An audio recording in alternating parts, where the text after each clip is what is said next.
again? Available 24/7. I didn't know my audio was on.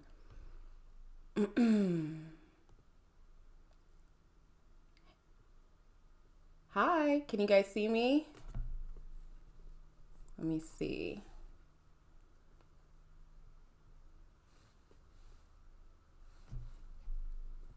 Hoping you guys can see me.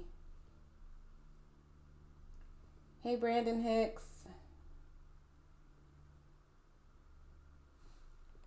I'm not quite sure what my live stream is doing right now, but I'm doing it through OBS, and I hope that means that it's working.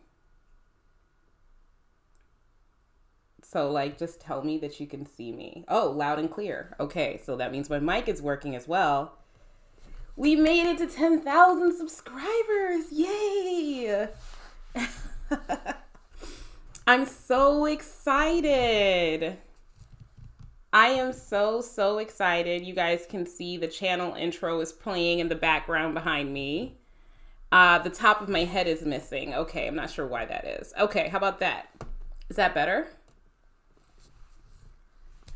Good morning to you. Good afternoon to some of you. Good afternoon to myself, actually, because it's 2 o'clock here. This eyelash looks like my eyes aren't open. That's okay. We're figuring it out. Not only do we have 10,000 subscribers, I also have a new water bottle. Thought you guys would love to see this. It is a gallon, and it is not a like jug that I usually chug out of. It has a straw on it.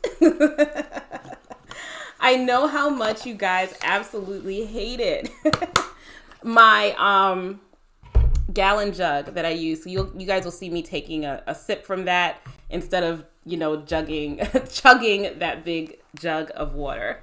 So I thought that would be funny to show to you guys. Because even some of my friends are like, that looks crazy. Like you have this huge gallon of water going straight to the head. You look nuts. Yeah, some people said that's better. Thank you. Okay, let me say hi to some of you guys in here. Before I get started on that, not to suggest anything, I just wanted to know if the super chat is showing up, because I tried to enable that, but as you all know, I am not technologically savvy, so I'm not sure if super chat is showing up or not. Can you guys let me know?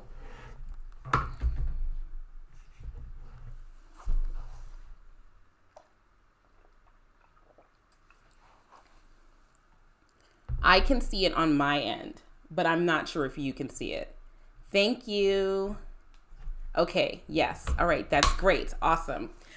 All right, so let me say hi to you guys. Let me go back up to the top of the chat. First of all, Captain Crunch was in here hours before when I had set the instant premiere on it, or the premiere, so that you guys would know that it was coming. So thank you, Captain Crunch. Soldier of Christ. Good morning. Hello, because I see you're in Northern California. Hi, Casey. Hi, Aaron. Hi. Hi, Carolyn. Who wants to know? Hi. Mandy B. Althea. Hello. Ian. Hi, Ian. Hey, Casey. Hi, Tom. The Catnat. Hi. James. Hey, James. Hey, Connie. Hey, Justin. Hey, Brandon Hicks again. Brandon Hicks has been on my channel since before a lot of you guys that know me from Schrodinger. He was here for a while and always very, very supportive. So please welcome him, and thank you, Brandon. And thank you for sticking around. Hi, Brian. Hi, Justin. Hi, Allie. J.O. Hello. Hi, Cornelius. It's a funny name. Hi, Cool Hand Luke. Hi, Mark. All right.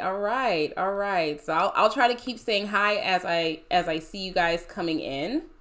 But so far so good. Everything's looking good. Hey, a Marvel girl, how's it going?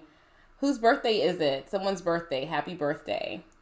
Oh, thank you so much. I see that I do have a top chat. What do you call it? Super chat from the Catnet. Hey, the Catnet. And thank you. That is very kind of you. She was saying it is working. I just wanted to make sure. So I have, my head is no longer cut off. I have OBS set up. I was thinking we could do a reaction video, but first I wanted to do like a Q&A, like a get to know you type of thing. Because, you know, some of you guys are newer, some of you are not. Hey, Tom Castro, thank you so much. He said, congrats on the 10K. You rock. Thank you, Tom. Super appreciate you. You know, I wanted to do this with like a glass of wine, but I am a lightweight, a complete lightweight. I have like 1 or 2 glasses, and if I have it too late in the day, I can end up being sleepy the next day. So since it's Sunday, I don't usually drink on Sundays. I usually drink on Saturdays. So I'm not going to be having any wine. I'll just have water, which is fine. I love water. Antivity, $5 super chat. Thank you. Has anyone requested your services as an attorney based initially on your YouTube channel? Lately, people have been asking me for legal advice, which I cannot do. I cannot give legal advice. When I was in private practice briefly, I took a little hiatus where I went into private practice. Some people did like try to contact me through YouTube. So it's happened here and there. Then Chickenhead PK Neely, $4.99 super chat. So cool. I am new. Love the show. Thank you and welcome. Happy to have you here. Hey again to Marvel Girl. All right. So, it's just water today, but we are going to be doing question and answer. So let's get right down to it. I am going to prioritize, super chat people. I'm going to answer them first, but I will of course answer everybody, you know, as we go on. Polly Pocket. So happy I found your channel as well as others. I'm learning so much about the law. And you're super kind and professional in explaining. Thank you so much. That is so kind of you. I really take that to heart. Thank you. Kaylee says, do a late night live stream for Natalie at night where you drink some wine and do a live reaction. That would actually be a great idea. We can make this like a Saturday night thing maybe, where I do a Saturday night live reaction. Tom Anderson, hello from a DMV hearing officer. Hi, Tom, with the super chat, $5. Thank you so much. I appreciated your video discussing administrative hearings. Thank you. Thank you. That was interesting. I did a bit of research for that because, you know, I dealt with administrative hearings only briefly, like I said, when I was in private practice. And then when I did workers' compensation for 2 years, they are under an administrative body. So that was they're a commission, but basically they're an administrative body. So it's very interesting how that type of law and area of practice differences from criminal law. Mandy B, $5 super chat. Hey! Hey, Amanda. I know Mandy B. Hey. Congrats, Natalie. Your videos literally get me through my 10-hour shifts every weekend. That is so kind. Thank you so much. You are so kind. Allie Temple with the $10 super chat. What? Allie Temple, so happy for you. I appreciate the message you sent last night. You have a great presence and break it down in such a real and funny way. What made you want to get into law? So what made me want to get into law is that actually my mom had some interactions with the criminal justice system. She has a mental illness, and that led to her getting some charges. And the attorney who represented her was very kind. I was involved in the case. There was a guardian ad litem appointed to me, and she impressed me for her passion. You know, I was like kind of like 10 or 11, and just watching how the system worked, and I knew I wanted to get involved and I wanted to help people like my mom. So that's what made me decide to go into criminal defense. What has been your favorite reaction video? Gloria Scheidler, $5 super chat. Thank you very much, Gloria. It's hard to pick a favorite. I think that probably like, you know, the one with Gandalf, the guy that's like the hyphen this and that and, you know, period. And they have that funny way of speaking, and he's wearing like his long robe and his staff. And I made the what is it called? Like the thumbnail. I put a little wizard hat on him. I liked that one because like nothing serious was going to happen. He was not disrespectful. The court took him seriously, and so did the prosecution. They were prepared for his arguments. They had briefed the issue. They took his arguments seriously to the point where I think it would make it clear to the, casual observer that clearly this guy is not right, but nobody was getting upset with him or anything like that. He went through his entire trial. Obviously he lost his case, but I thought that it was a good example of judges and prosecutors being kind to someone that comes from a different standpoint. I don't really like it when they yell and scream at them and stuff like that. So I like that. And it was just funny, he was humorous in and of himself. He had that Northeast New Jersey type of accent, and he was claiming to be an indigenous Hawaiian person. And I was like, I don't know about that, but he was funny. I like that one a lot. Yeah. So let me see. Let me jump down here some. I think I'm at the bottom. I think I am. Let's see. Sorry. Trying to make sure that I'm in the chat. Did I miss one? I think I did. Ooh, let's go up. Oh no, I didn't. Okay, I did not. Okay, so I'm gonna jump down to the bottom and then work my way up. His hyphen, comma, hyphen speak. Yes, I loved him. My mother also had issues with criminal justice system and was sent away for 2 years when I was 15. If I wasn't so petrified of public speaking, I would have loved to become a lawyer as well. I relate, Allie, totally relate. And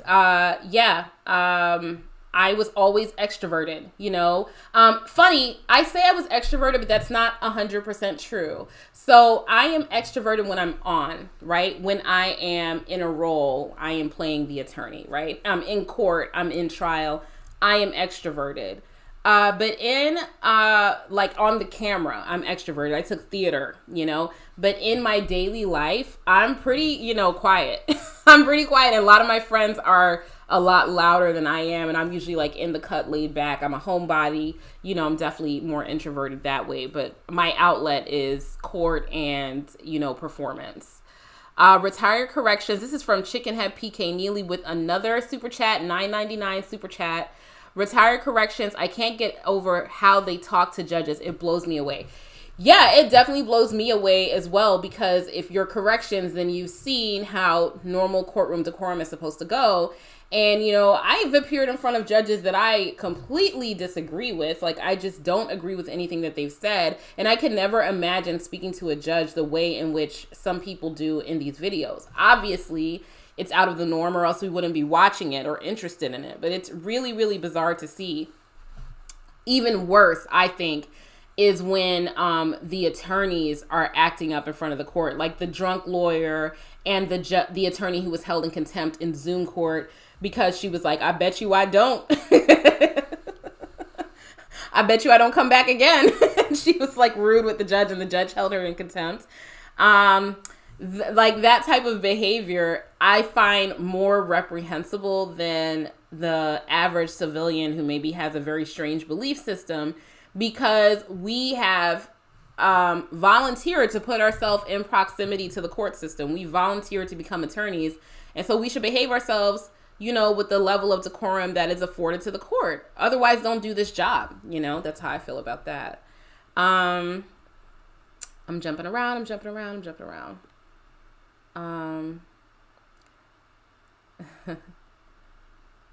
Okay, someone wants me to do more lives. Now that I have figured out OBS, I will. I was not confident to do them because I was doing them without OBS. And guys, so embarrassing. But I was like, how are they showing you their screen as they're streaming? What's happening? How is that happening? I seriously did not understand what OBS was or these streaming services were. So I didn't know how to do it. And I was like, clearly my, live stream looks super juvenile. And I don't want to look like that. Yes, Tom Castro, I am familiar and becoming familiar with the Jeremy DeWitt case. I think what I'm going to do is do a good maybe 30-minute video where I break down everything, provide, I like to do insert video clips and look at some case law and statutes and try to do a legal analysis of the entire situation. I think that's what I want to do instead of reacting to individual videos, even though the quick reactions get me the most views and therefore get me the most money. I actually prefer to do the videos where I break down a case and talk about it, like the background and history, the legal ramifications, what the possible outcomes are, why things went the way that they went. I love doing those type of videos. They just take more time. And I anticipate doing that with Jeremy DeWitt.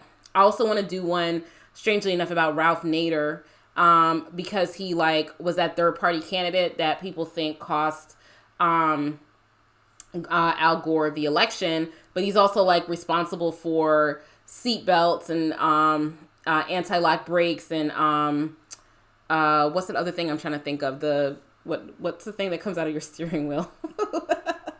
What's the thing that comes out of your airbags, right? He's the reason that is standard in your car, because he wrote a book about it, and then he started lobbying and suing all these companies to force them to enact all these safety measures that they didn't want to do. So what an interesting person, to be that hated because of the outcome of an election, but also to potentially be responsible for saving a lot of lives because he used his role as an attorney to, change the law. So I would love to do a breakdown and analysis on him, because he seems really interesting. So that's in answer to that question. Got another super chat here. This is from Brian Arborio. $5 super chat. Thank you so much, Brian. Please react to civil asset forfeiture. Oh, I will. I have seen some videos on that, and I will. And I'll add that to my list. Yeah, will do. Fun times. I'm trying to get caught up. Sorry. I've been following Jeremy Dimwit for quite some time now on Real World Police Channel. Yeah, I mean, I've seen some of the videos. It's very interesting. Did you see, oh wait, yeah, Dr. Phil is still a thing. Yeah, I'm not the biggest fan of Dr. Phil, but I heard that he was doing something on DeWitt, and I might watch that, but I'm not a big fan of Dr. Phil. I don't like the way that he talks to people in the flesh. Thank you so much, Kelly. You're so sweet. Kelly said that I'm a sweetheart. Okay. Who am I? Okay. I feel like I'm missing somebody. Hey, Unapologetic. Thank you so much. Unapologetic is one of my, one of the viewers that stands out to me the most, because we don't always agree on everything, but we always have a very interesting and dynamic dialogue and discussion. And so I appreciate Unapologetic for continuing to return, because I think some people think that if they disagree with me and express a differing opinion from mine, that they have to then take off, they sneak attack a mean comment and then they leave. And it's just first of all, you didn't have to be mean. You could have just said what you think about the subject and why you think I'm wrong. I'm willing to listen to you and we can talk about it, but I don't think that that's what people are used to on YouTube. I want to make an environment where we disagree on things, but we're chilling, we're talking, we're having a good time. It's just a discussion. Imagine if you're say you're conservative and your uncle is liberal, or you're liberal and your uncle is conservative, right? And you guys get into a discussion over the dinner table. Hopefully you're not tossing over the turkey and storming off. You're just having a conversation, maybe raise some voices, but you disagree without being disagreeable. And that's what Unapologetic does whenever she comes, or he comes. I think Unapologetic is a she. Whenever they come to my channel, we always have a good discussion. Do I have, thank you, Sarah Parrott. Sarah Parrott with the $1.99 super chat. Thank you so much. Do I have Patreon or other ways that fans can support? I do not have Patreon, and here's why. It's something that a few people have asked me about, maybe 3 or 4 people have asked me about. Here's why I don't have that. First of all, this social media and YouTube is not my job. It's not my full-time job. It's not my part-time job. It is a hobby, right? And I have a job where I make decent money so that I can, pay my bills and live my life and stuff like that. And that job is my main priority. I have real life clients that are sitting in jail right now. We're getting ready to go to trial. So I have to take my, a lot of my time dedicated to that job. I think that if I did a Patreon, I would feel more obligated, because I only think it's right to provide additional content that is exclusive to Patreon. I've done some research on this, and I don't have the time to provide that additional content. And I don't think that it's fair for me to charge someone to provide them with the same thing that they could be getting for free. Does that make sense? Like, I don't want it to be where it's like, oh, I'm just tossing on Patreon the videos that I'm doing, you know? Like, what would happen basically is if I did Patreon, I would be providing less videos here on YouTube, and then I would just apportion some of them to Patreon. And that means that the people that view me on YouTube would be getting less. I wouldn't want that. I would want the people on YouTube to get the same amount of content, and then the people on Patreon to get additional content. So if it ever becomes possible for me in my lifestyle to be able to provide you guys with additional content, then I will get Patreon.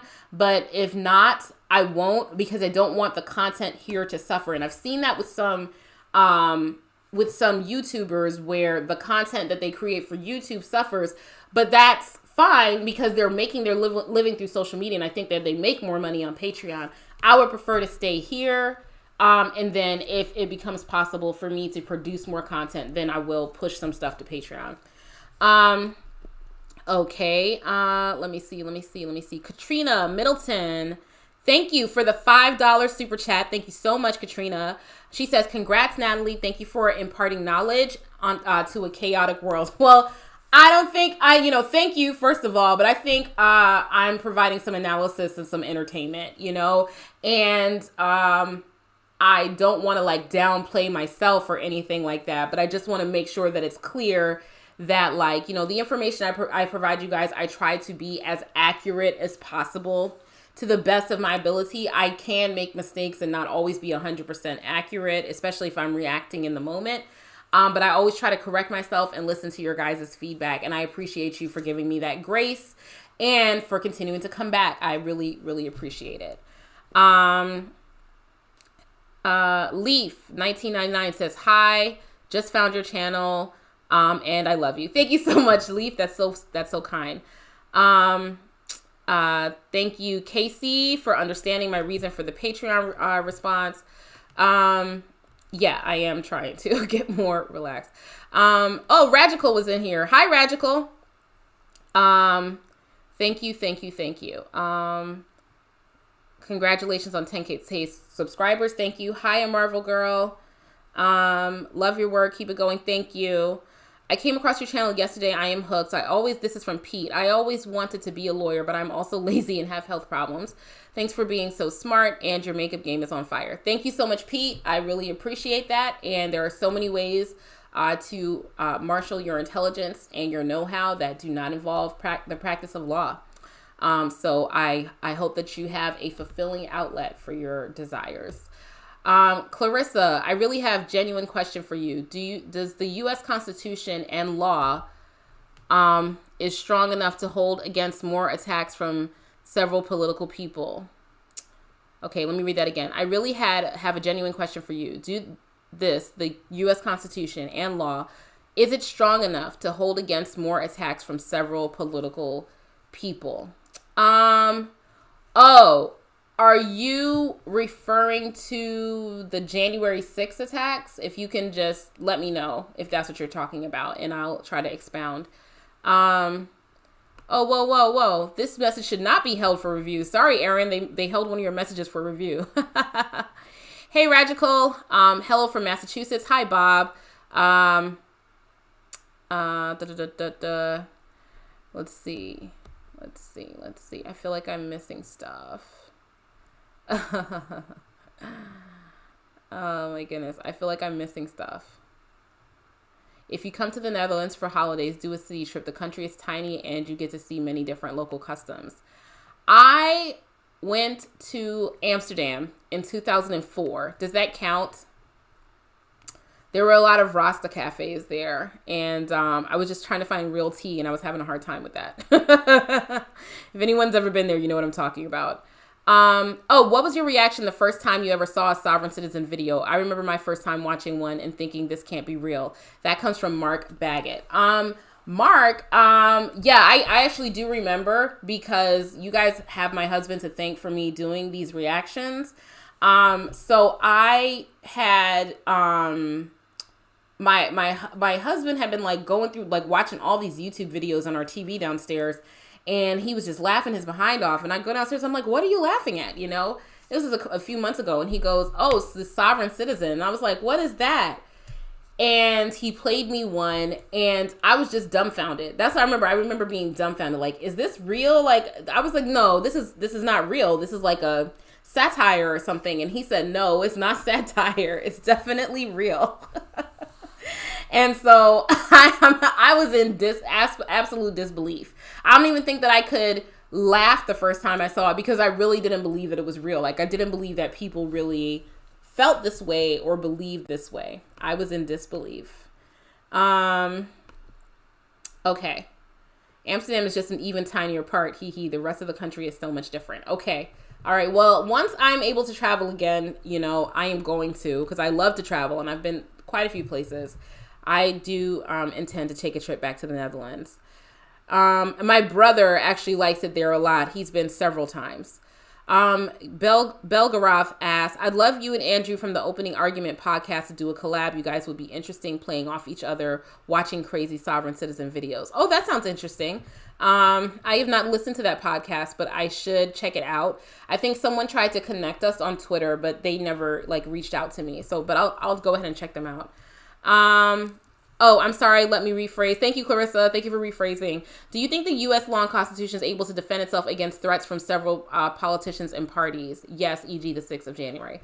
I don't know. I would have said pre-January 6th. Oh, sure. Yeah, of course. Like, there's safeguards that are in place and there are mechanisms to deal with these things.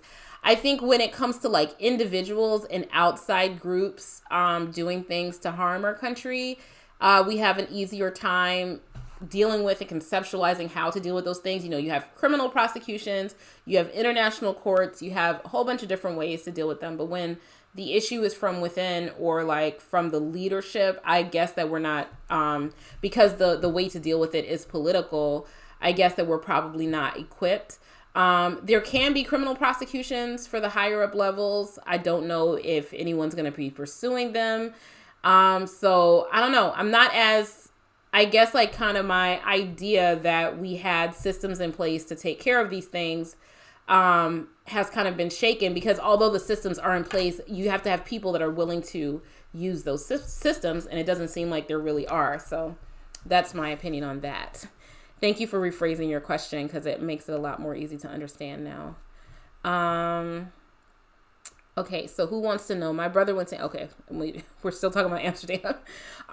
Sean Z asks, are you looking into the history of the Moorish movement and how fraudulent and dangerous it has become?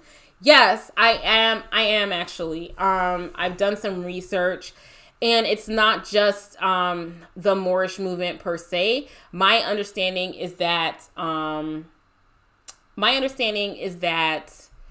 as far as these Moorish Americans are concerned, they are the offshoots of, you know, Moorish Science Temple, which started in Newark, New Jersey. And then I think they have like an offshoot that started in Ohio. And then there's like offshoots of the offshoots. And they all like have differing, you know, ideals and things like that. And so I think that these guys that you have today that adopt this sovereign citizen mindset don't even necessarily correlate to the original person that they think of as founding the you know, Moorish American temple or Moorish Science Temple. He's not the same person. Well, that person didn't deal with any of this stuff, like of trying to like, you know, separate from the U.S., adopting sovereign citizen civic practices. It's just they're their own, you know, beast onto themselves. And I do think that it is potentially dangerous based on what some of them say here on YouTube. And it bears some monitoring because it concerns me a little bit.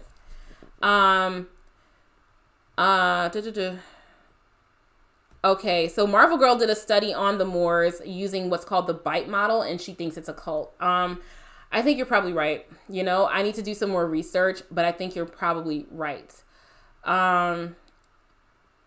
Have you seen the movie The Verdict starring Paul Newman? No, I have not. I still have some outstanding Polaroids to chase down from the red light district in the 90s. Okay, Brian, good for you. Clarissa says, thank you, Natalie. I'm really worried about our country because it seems a lot of politicians seem to don't understand that our democracy is at stake. It's so sad. We really need to defend it. Yeah, I mean, it's concerning. It's concerning. That's all I'll say about it. I have hopes for the future being better.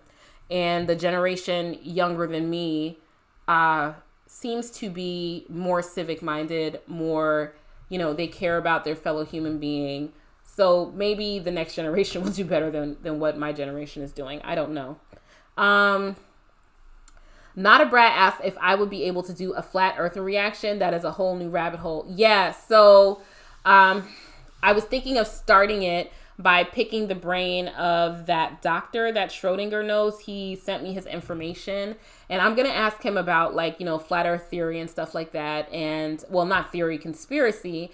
And I'm going to have him, hopefully, if I can get him to agree, I would love to, before I start reacting to it, interview him about his thoughts so that I can just kind of get a scientific framework. I mean, of course the earth is not flat, right? But how much am I going to be able to add to the dialogue if it's just like, these guys are stupid?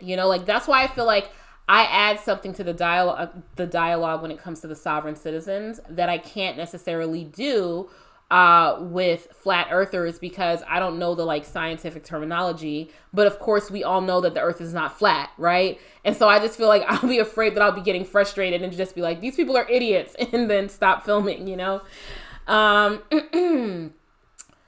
let's see. Do you mostly practice in state court? How often are you in federal court? I am never in federal court. So in order to be in federal court, you have to be federally barred. My husband is federally barred. His best friend is federally barred. Most people I know are not federally barred. So I've only done state court, state of Maryland court. That's it. That's a good question. You're an amazing role model for young women. Much love. Thank you, Tiber Septum. I appreciate that very much. Scott says, congrats. Thank you so much, Scott. I'm so excited. I'm so happy. I can't believe this.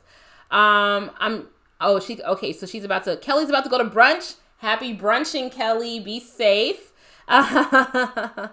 Mandy B, the earth isn't flat? ? I don't know. Is it? Do you think that the QAnon movement also has the sovereign citizens in it? I think that the QAnon movement I think people are unwittingly in the QAnon movement, or using language and terminology that comes from that. And it is concerning. I am concerned about that. I think that's the next thing that we need to be worried about, because, between the whole adrenochrome conspiracy, people just casually saying that type of stuff online, I have the feeling that it's more prevalent than you or I would like to believe. I think it's more than just sovereign citizens, and I think that they're all over the place. And and I think it's dangerous. It actually really, really concerns me, because, just think about the very baseline of it is that if you're a decent human being, you want to protect children, right? If you believe that this conspiracy is going on that's harming children, then it can make you want to react to protect those children, and those reactions based on a falsehood are dangerous, potentially dangerous. We've seen dangerous things happen. So, I think it plays to people's baser instincts of protection, and then lack of critical thinking on top of that, and then gunning people up to become emotional. That's like a powder keg. I think it's really, really dangerous. I think that's something we need to all be very conscious of. I think QAnon is the next iteration of the soft sits. I think you could be right. I just had Sunday pasta with homemade meatballs. Oh my God. I had Daily Harvest, which is some vegan meal delivery service. Would not recommend. QAnon is dangerous. Agreed. Natalie, if I'm ever in trouble, I will call you. You do make house calls into Baltimore, right? You will never need me. You will never need me. Congrats, Natalie, and thank you for your videos. That's Princess Toadstool 88. Thank you very much. Earth can't be flat. Cats would have knocked everything off long ago. That's from Karen. Awesome. Absolutely awesome. I love that, Karen. Doesn't it all stem from posse comitatus? I don't know what that means. Marvel girl, you're smarter than me. Not a brat. Aaron Osborne. Good question. I'm in Washington, but not DC. LOL. Okay. Kelly McDonald. Gotta go and get my pixie margarita on. Enjoy your margarita. Mike Seiler. Trump plays footsie with QAnon. Yeah, I do believe that he does. I think that he thinks he's towing the line with them, and I really think that that's dangerous to court them. You just gotta be careful. You gotta be real careful. And to be honest, there are people that are left-leaning that have some ideas that are pretty out there. And I don't think that anyone should be courting any of those ideas. Just like, be careful. When flat earthers breed with Slavsits equals QAnon. If you run for office, you got my vote. Thank you, Lesha. That's so kind. I don't think I'll be running for office. If anything, I would work in like policy or something like that. Advocating, lobbying, something, but not actually. I don't ever want to like be in an election. That sounds horrible. The things that politicians go through, guys, that sounds absolutely horrible to run for election. Like, just the idea of that. It's just so mean. And like, I would just be like, fine, you got it. No, I'll just let my opponent have it, because I don't want y'all like, yelling at me and stuff and following me around and all that type of stuff people do. I'm not interested in any of that. Yeah, it does. Congrats to my favorite ass-kicking lawyer chick. Keep it coming. That's from Anti-Sov, and YouTube hid that, but I'm going to show that because there was nothing wrong with that.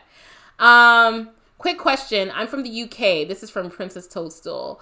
Recently, a man tried to remove an elderly man from a C-19 ward, a man who had no mental health capacity, and was arrested. If you have an idea on what would happen in the U.S. So the person, I'm assuming, was in a mental health ward because they had low mental capacity. And someone tried to remove them from that. Here, if someone is trying to take someone away, obviously that's kidnapping. And then if it's a special person because they are of a diminished mental capacity or elderly, that could carry with it additional penalties, enhancements for victim vulnerability. So I think that would just fall under kidnapping, because if the person can't consent to being taken away, it would be kidnapping or attempted kidnapping. Belgarath says, I saw that some people are suing Trump for the attack on the Capitol, emotional distress, etc. What do you think? Do they have a decent case? I think that's a case that, let me think about that. So say I was injured at the Capitol directly because someone was, say, holding a Trump flag or something and charged at me and hit me with the flag, and I was severely injured. Just hypothetically speaking. I would say that when it comes to civil law, the first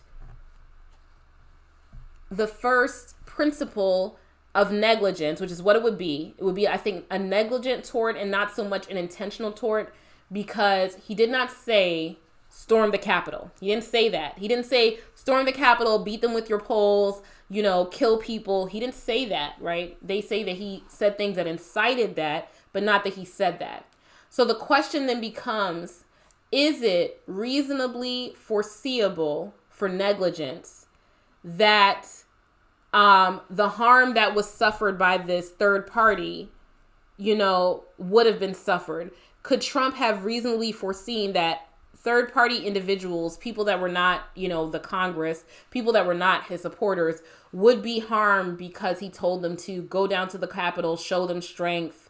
I'll be marching there with you. They stole the election and stuff like that. Like, could it be foreseeable that a person would act out with violence is the ultimate question. And I think that a reasonable jury could find yes, and a reasonable jury could find no.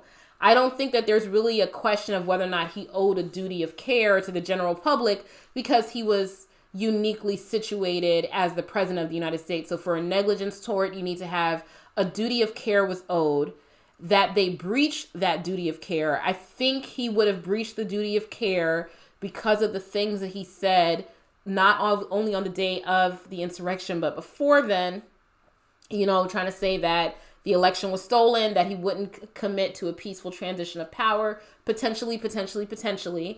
But then the question would then be, would it be reasonably foreseeable that your supporters will wild out like that and then harm people? I think a reasonable jury could say yes, and a reasonable jury could say no. So if that is the case, and I am the plaintiff's attorney, I would say we're going to try this case. And you would have a class action there because multiple people were injured. And so you would probably try the case, and the case would probably settle out of court, more than likely. Yeah, that's what I think. That's a good question. Thank you for that question. Have another question if you don't mind. It's from Clarissa. No problem. You don't ask too much. No problem. How is gerrymandering even allowed? Doesn't the Constitution say that the election has to be fair and equal? Well, I mean, districts do have to be drawn in the elections being fair and equal, but unless they can show, let me just back this up. But the Supreme Court has found that gerrymandering can be political in nature, meaning that you're drawing district lines in order to have the best possible outcome for your political district, your political party. And Democrats and Republicans have taken part in political gerrymandering, where the because you don't have a heightened scrutiny standard for your political affiliation. Your political affiliation is not a protected class. Where there is an issue is when they do it for reasons of race, right? We'll just say race. Race is a protected class. There's other protected classes, but it's usually about race. And if they're gerrymandering out African Americans, usually is what they're doing, or indigenous people, or Latin American people, or Hispanic people, if they are gerrymandering those people out so as to diminish their voices, then it is unconstitutional. But usually what the local party can fall back on is that the reason for the gerrymandering is actually political in nature and not race-based in nature. Race is politics, so, the effect is the same, but that's the out for it. So that's why it's like that in this country, because, your political affiliation is not a protected class, whereas your race is. If you run for office, you got my vote. Thank you. Flat earthers, sophists, morons are from the same. Yes, they are pretty much the same. Pretty much the same, I think. Oh, I got a new super chat. Is that real? Johnny718 Bravo, $2 super chat. Thank you so much, Johnny. And Johnny Bravo is one of my favorite cartoons coming up on the Cartoon Network. He says, congrats. Thank you. I appreciate you.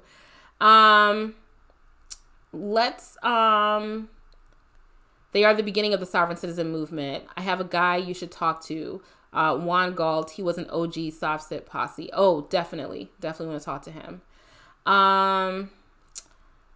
Okay, flat earthers, soft sits, morons are from the same cloth. Conspiracy kooks. I agree.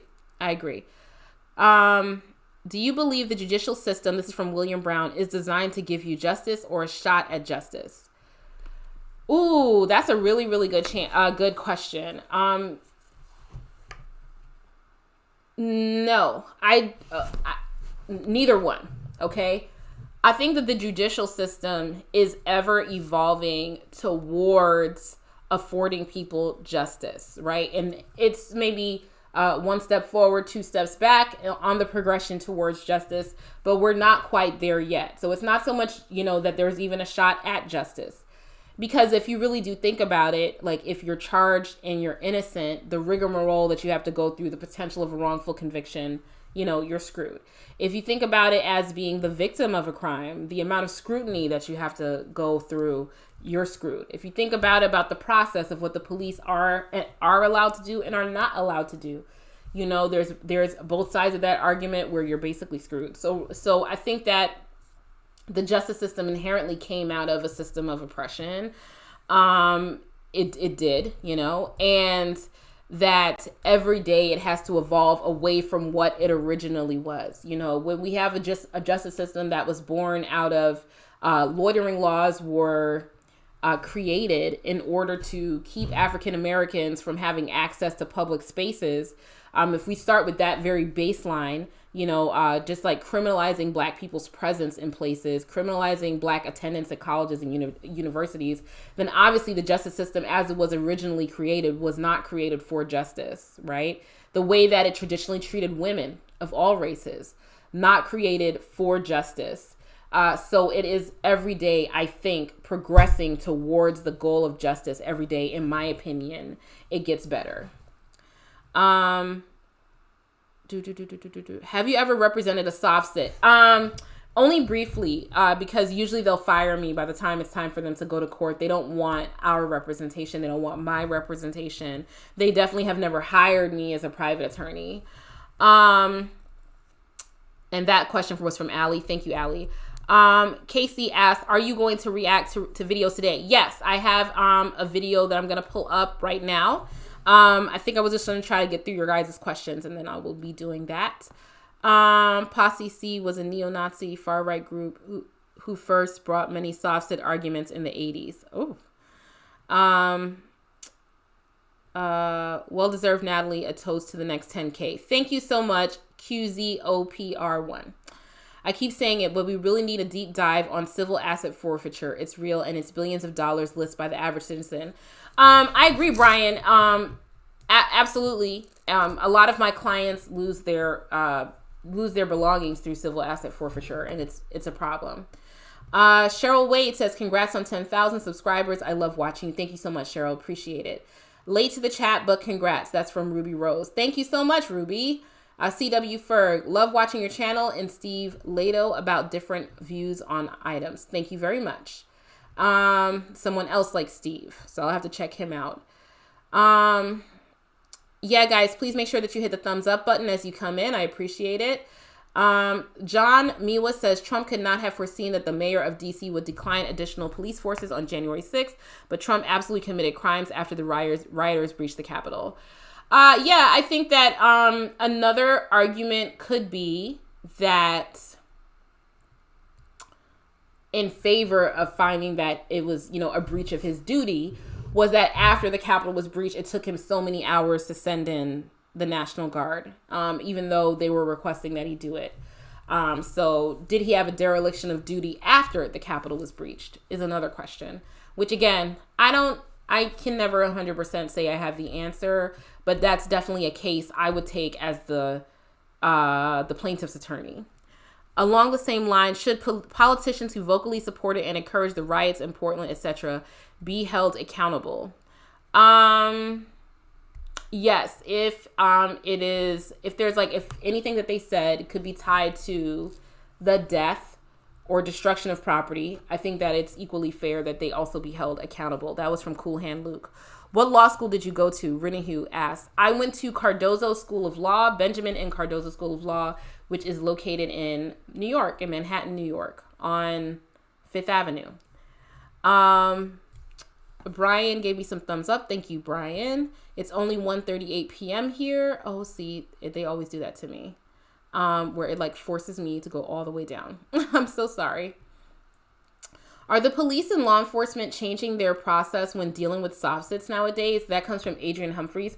I saw a sovereign citizen training video put out by the FBI, and I definitely do believe that police receive training on how to deal with sovereign citizens, and I think that's what has led to, a lessening of them. Link to me to what they said, if you can. The difference between the protest and the insurrection is that there was no one person who could have called it off. Yeah, I don't know. Yeah, I guess that was something that what people were saying was that basically Trump could have called off the insurrection, whereas there was no one leader that was like the voice of the Portland protests, right? But I don't know. Would it be legal to gerrymander Moorish Americans and sovereign citizens? They unfortunately probably already are gerrymandered. And that question was from Belgarath. That's very funny. Let's see.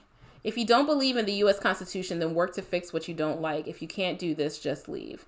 That's from Althea. Yeah, I feel like it is all of our responsibility to be active participants in our government. And I don't believe in complaining without trying to do something. I just don't believe in that. Ruby Rose, can you please be sure to save this live once you're done, please, so I can tune back in later and watch it. I will do that. I understand that it takes a little while to process. I think I should have been recording it, which I was not. But I think when I end the stream, YouTube is going to put it up on the channel. So hopefully it will save. Should a court-ordered mental competency eval be ordered for pro se soft sits? Not necessarily. Sometimes they're ordered, but I don't think they necessarily should be, because they may hold strange beliefs, but have the ability to understand the proceedings that are before them and the consequences of their actions. So when it comes to competency, the issue is, can you communicate with your attorney? Well, that's not a factor for them because they won't have an attorney. Do you understand the nature of the proceedings? Do you understand what the penalties potentially are? And do you understand what the nature of the charges are against you? And if you understand all of those things, even though you misrepresent what they actually are, then you're not incompetent to stand trial. You may be crazy, but you're not incompetent. That's something that we say all the time behind closed doors, is that this guy may be crazy, but he's not incompetent. So that's kind of like where I think sovereign citizens lie, is that they're like, you know, a little kooky, but not incompetent. I don't understand why when Trump wanted to secure our borders, he was racist. But when Biden said, if you don't vote Democrat, you aren't black, it's not. I don't know. I think when Trump was talking about Mexicans coming over our words and criminals and stuff like that, I thought that was pretty racist. I think that's pretty clear. And I don't think that anyone is saying that what Joe Biden said about, if you don't vote for me, you aren't black, is not racist. I don't think anyone said that. I think it was racist, and people still prefer Joe Biden over Donald Trump, which is a really sad state of affairs as far as our politicians are concerned, but in our politics. But I don't think what that means is that what Trump did and said wasn't racist. That's not what that means. He definitely was racist. You know, calling black people like my African American and stuff like that. That's super racist. It actually kind of like makes me laugh. He was like so ridiculously racist. And then like Joe Biden says things like, oh, these black kids are like just as good as these white kids. And it's just like, what are you talking about? Who said that they weren't, you know? And then he also said back during segregation that he didn't want to desegregate Delaware schools. So, you know, I didn't vote for him in the primary because I thought he was racist. I still do. But you know, unfortunately, the decision that a lot of black people have to make when they vote is the lesser of two evils. And people like to say like, oh, I don't want to vote for the lesser of two evils. But that's like been black people's experience in this country for a really, really long time, is voting for the lesser of two evils.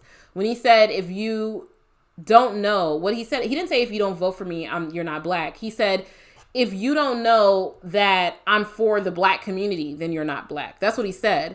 And that's racist AF. That is super racist. And people still decided that they preferred that brand of racism over Trump's vitriolic, overt racism. That's all that was. To be honest, it seemed like they were a mix. They were trying to film. Oh, okay. Marvel, you guys are talking amongst yourselves. Luke said, consider debating a Moorish or soft sit on the Modern Day Debates YouTube channel. Would help grow the channel. 100K subs. Here we come. Wow. 100K subs. 10K like just blew me away. I think I would faint if I haven't had 100K subs. I will check out Modern Day Debates. If you could shoot me an email, which is NatalieLawyerChick@gmail.com, I would really appreciate it. Just so I can remember to look into that, because I had to archive emails so I can go back to them and remind myself to do certain things. And again, NatalieLawyerChick@gmail.com. And that was Luke. Thank you, Luke. Oh, I have a super chat. $5 super chat, which they won't let me see. Oh, here it is. This comes from Brian Showman. Thank you very much, Brian. Does the innovation of self-driving cars validate the distinction between driver and traveler purported by the sovereign citizens? No, I don't believe so.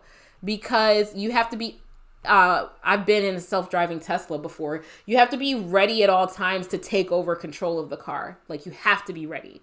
So you're still operating the vehicle, and you have to have a driver's license in order to do that. So no, I don't think that it does. And again, the distinction between driving and traveling is a distinction without a difference to me. If you want to travel by way of driving, you need a driver's license. Even if that's a self-automated car, because you need to be able to take over, like in case of an emergency, when you're coming to a stop sign, like all types of things, you need to be able to take over. Are the real Moors of today have the same belief system as the Moors of the Dark Ages? No, they haven't. That was John Wolfe. They have no relation to each other whatsoever. We'll never stop with the questions if you let us keep going. Okay, sorry, Belgraph. Okay, I'll do like another minute of questions, and then I'm going to hop on over to do a reaction. Can you explain the solution? Oh, the sovereign citizen argument about the U.S. being a corporation, and that's Tara Lynn Jackson. I mean, not really. I can't really explain it, to be totally honest with you. The United States does conduct business, and as an entity that is like owed money and owing money to others, it is, incorporated, but that's not its function of government as a business. And they find the rules of like statutory construction as far as it applies to corporate law and contract law to be more favorable to their argument. So they want to force this type of corporate fiction onto the actual government in order for them to have a more convenient argument. It's just made up foolishness. That's all I can say about it. The United States is not a corporation insofar as when you're driving down the street, you are interfacing with the United States government, not bartering for goods and services or, things like that. Everyone tuning in, hit the like button. That's from Ruby Rose. Thank you, Ruby Rose, for the reminder. Tom Anderson. Oh, yeah. He's saying got it. Okay, great. If they want to travel without a license, they can walk, run, ride a bike, take a skateboard, etc. Thank you, Althea. Absolutely. They can do anything but operate a motor vehicle without a license. Absolutely. Anytime you're in Portland, Maine, lobsters and Chardonnay for you and yours are on me. Oh, thank you so much, Brian. That's so kind. When this whole thing is over, hopefully we'll be doing some traveling and I'll get to do some small meetups with you guys. Yes, reaction time is coming up. I went to travel by piloting a plane. Yeah, exactly. And I think you need a license for that. I don't think you can just get behind the wheel of a plane with no training and no license and just go for it.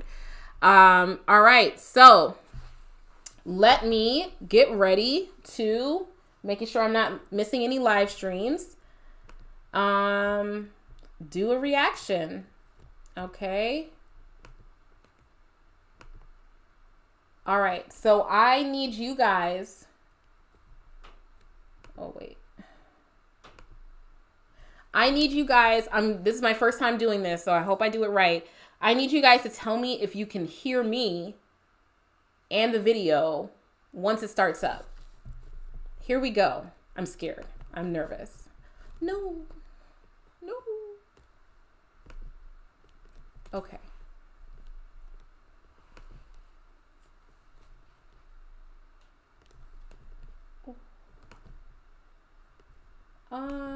Okay. How about that? Okay. Boom. Boom.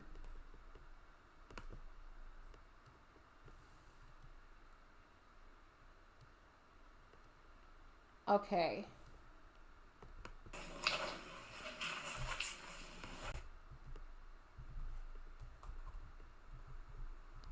Boom. Boom.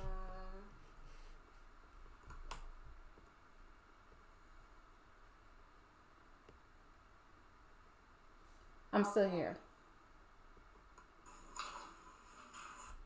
Okay, so I was just testing it out, and you can definitely hear it. Chat me, guys. Let me know that you can see me and you can hear what's going on in here.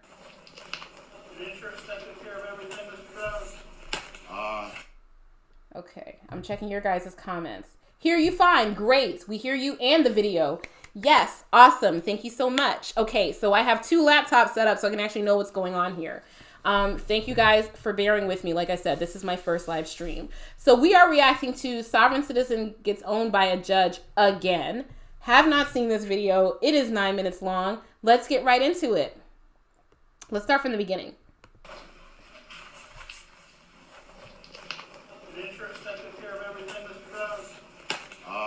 Honestly, I have no clue. It was in a work truck, so here's what I'll let you do if you want to. I'll let you have a basic rules, no points. Won't go on your record, just pay the fine and go home.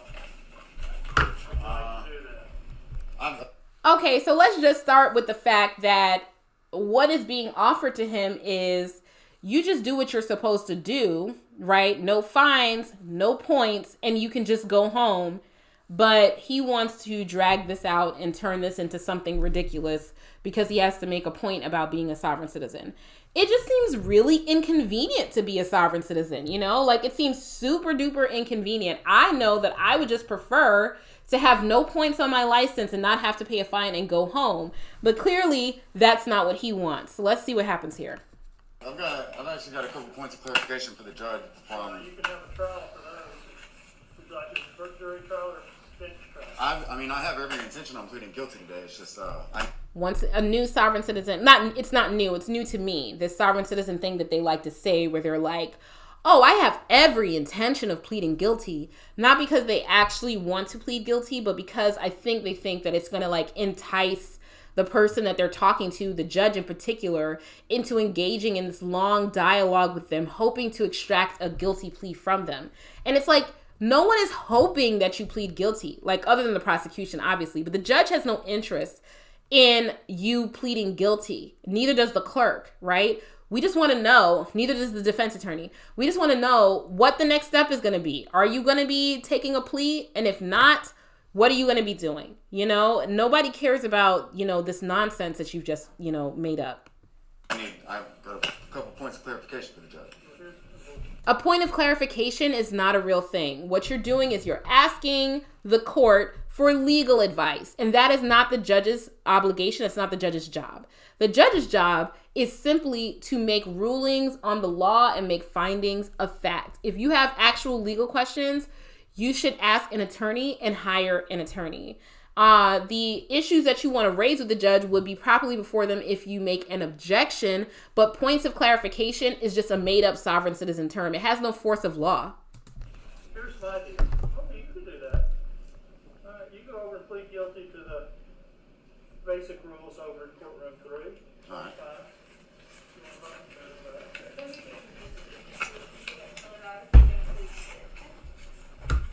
Grab a pen, take it with you. I've got a couple of unsigned pleas of guilty lately. Okay, but they're gonna. So he's got a couple of unsigned pleas of guilty right here. So he's got his own guilty pleas that he has written up with no agreement with the state, no agreement with the prosecution whatsoever. And instead of him taking the guilty plea that involved him not getting any points and not getting a conviction, he's going to write up his own nonsense that no one else has agreed to. In order for it to be a plea, there usually has to be an agreement with the state, or you would prefer for there to be an agreement with the state. And he's, again, using this to entice people into engaging with him into this dialogue about his sovereign citizen nonsense. And he's saying, oh, it's unsigned. I'll just sign it, but I just need for you to answer these points of clarification. Once again, complete fictions that have no actual legal force. And that's not how it's done in a court of law. So go ahead and take it. You need to take it, read it, go to court, okay?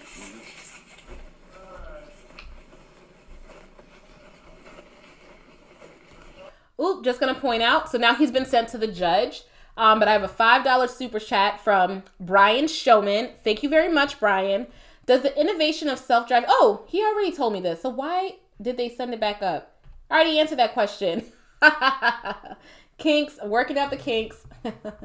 Close the tab, top right. Oh, this thing right here. Thank you. I hope that's what you meant. That stupid Google password thing. The other day when I went live, I needed to like update my computer and I hadn't done that either.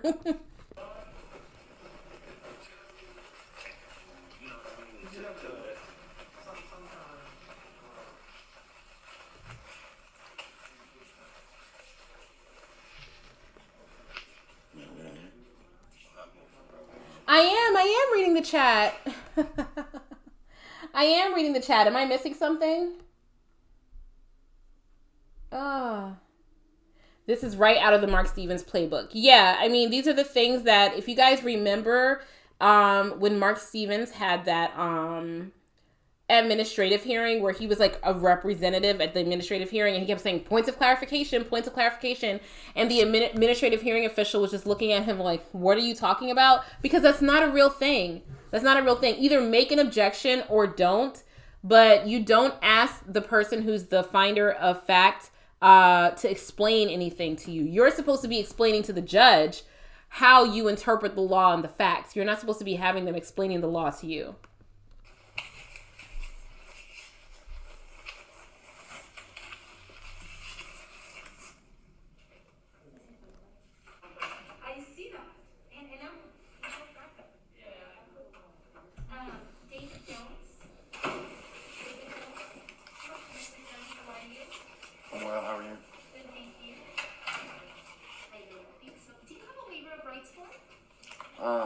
Yeah, they gave me one over there. I've also got a couple unsigned pleas of guilty with me too. So why don't we do this? Why don't you take the waiver and a pen, read it and sign it unless you've already done so.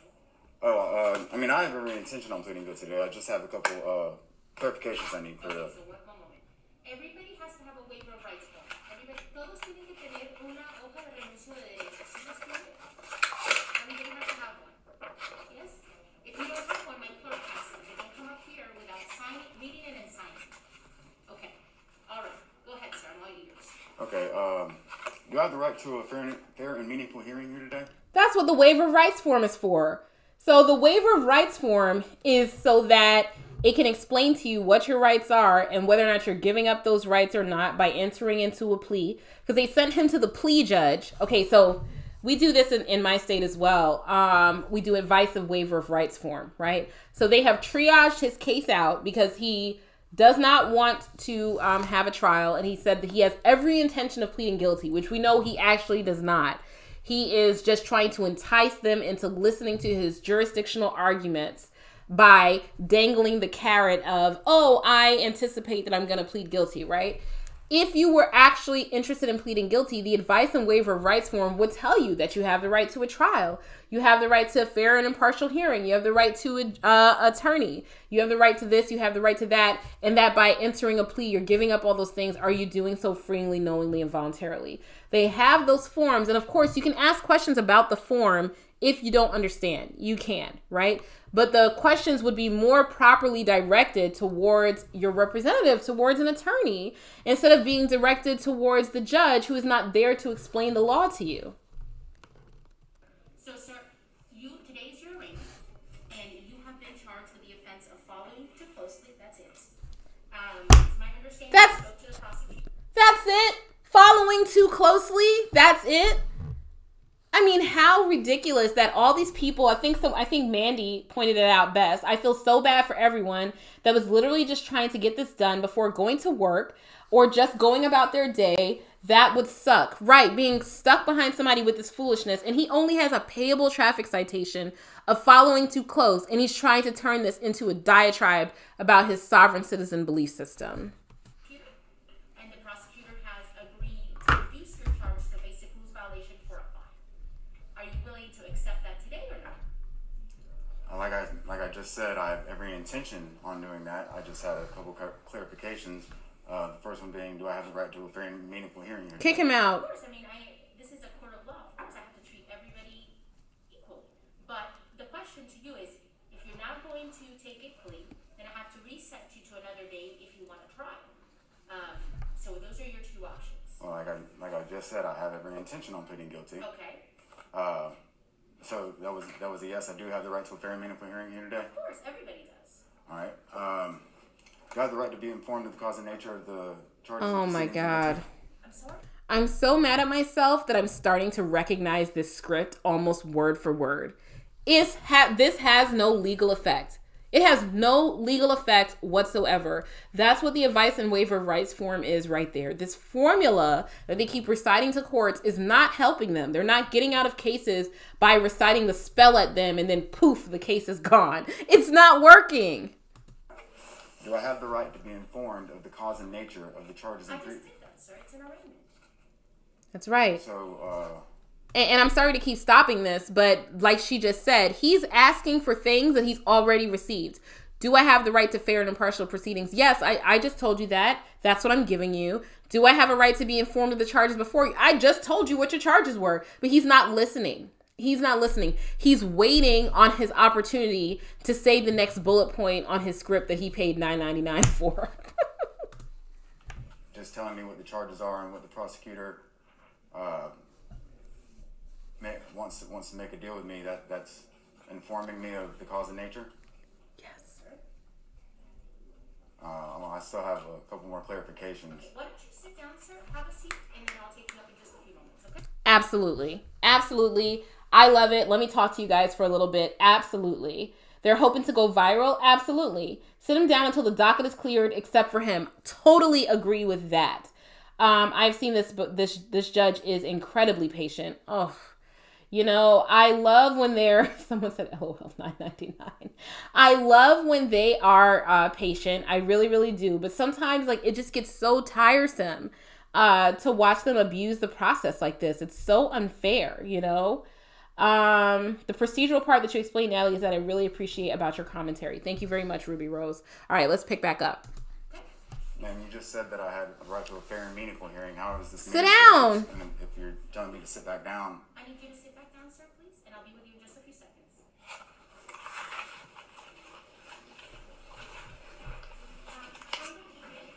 I love this judge.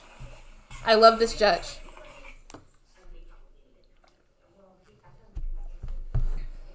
$30 later. Good for the judge. Good for the judge.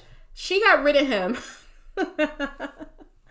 She got rid of him and made him sit down for 30 minutes. She was like, you want to waste my time? I'll waste your time. I love it.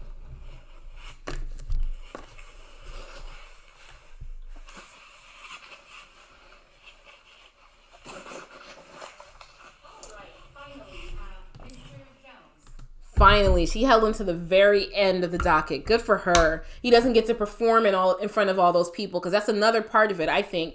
The performance aspect. They want to perform in front of everybody.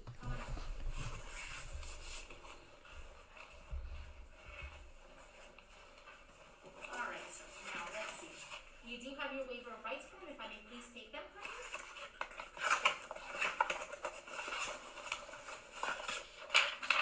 And you read and signed it? No, I'm not. Okay, so I'm not going to have any further conversations with you unless you tell me, yes, I'm going to go ahead and resolve my case today, or no, I'm going to go ahead and take my case to trial. Sir, I let you sit in the back of the courtroom so that you could understand that I treat everybody fairly and with respect. I do not have to answer any questions from you, and you do not have to make an inquiry as to how do I do my job. Absolutely right. Everything she just said, I'm sorry that the video doesn't end there, but everything she just said was absolutely correct, guys. She does not have to answer his inquiries. That's not what she is there for. The judge is not there to be cross-examined.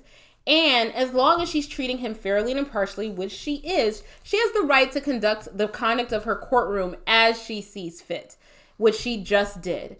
So everything that he is doing is completely out of line. And she was right to say, I'm not going to answer any more of your questions.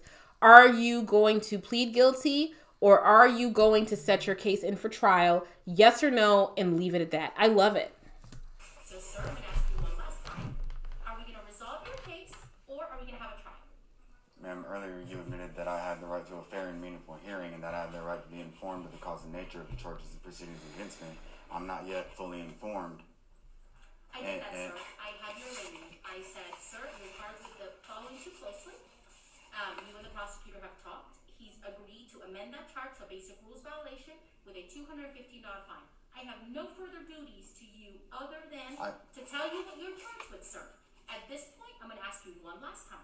Sir, am I taking a plea, or are we having a trial?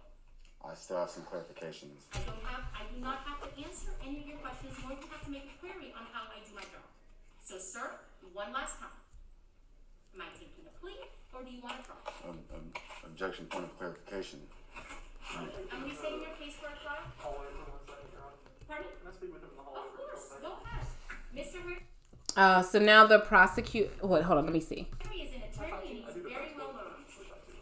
Okay. Okay. So we have a defense attorney here, and I believe that this is a defense attorney, and he is going to try to intervene. Is that right? To try and assist this man who is walking himself into unnecessary drama over a following too closely ticket in which the state is not even seeking money from him or to put points in his license. And so I think that he's just going to try to talk some sense into him, and I don't foresee that going very well, but hope springs eternal. Let's see what happens. Oh, the judge is hard to hear. Okay, I'm sorry about that.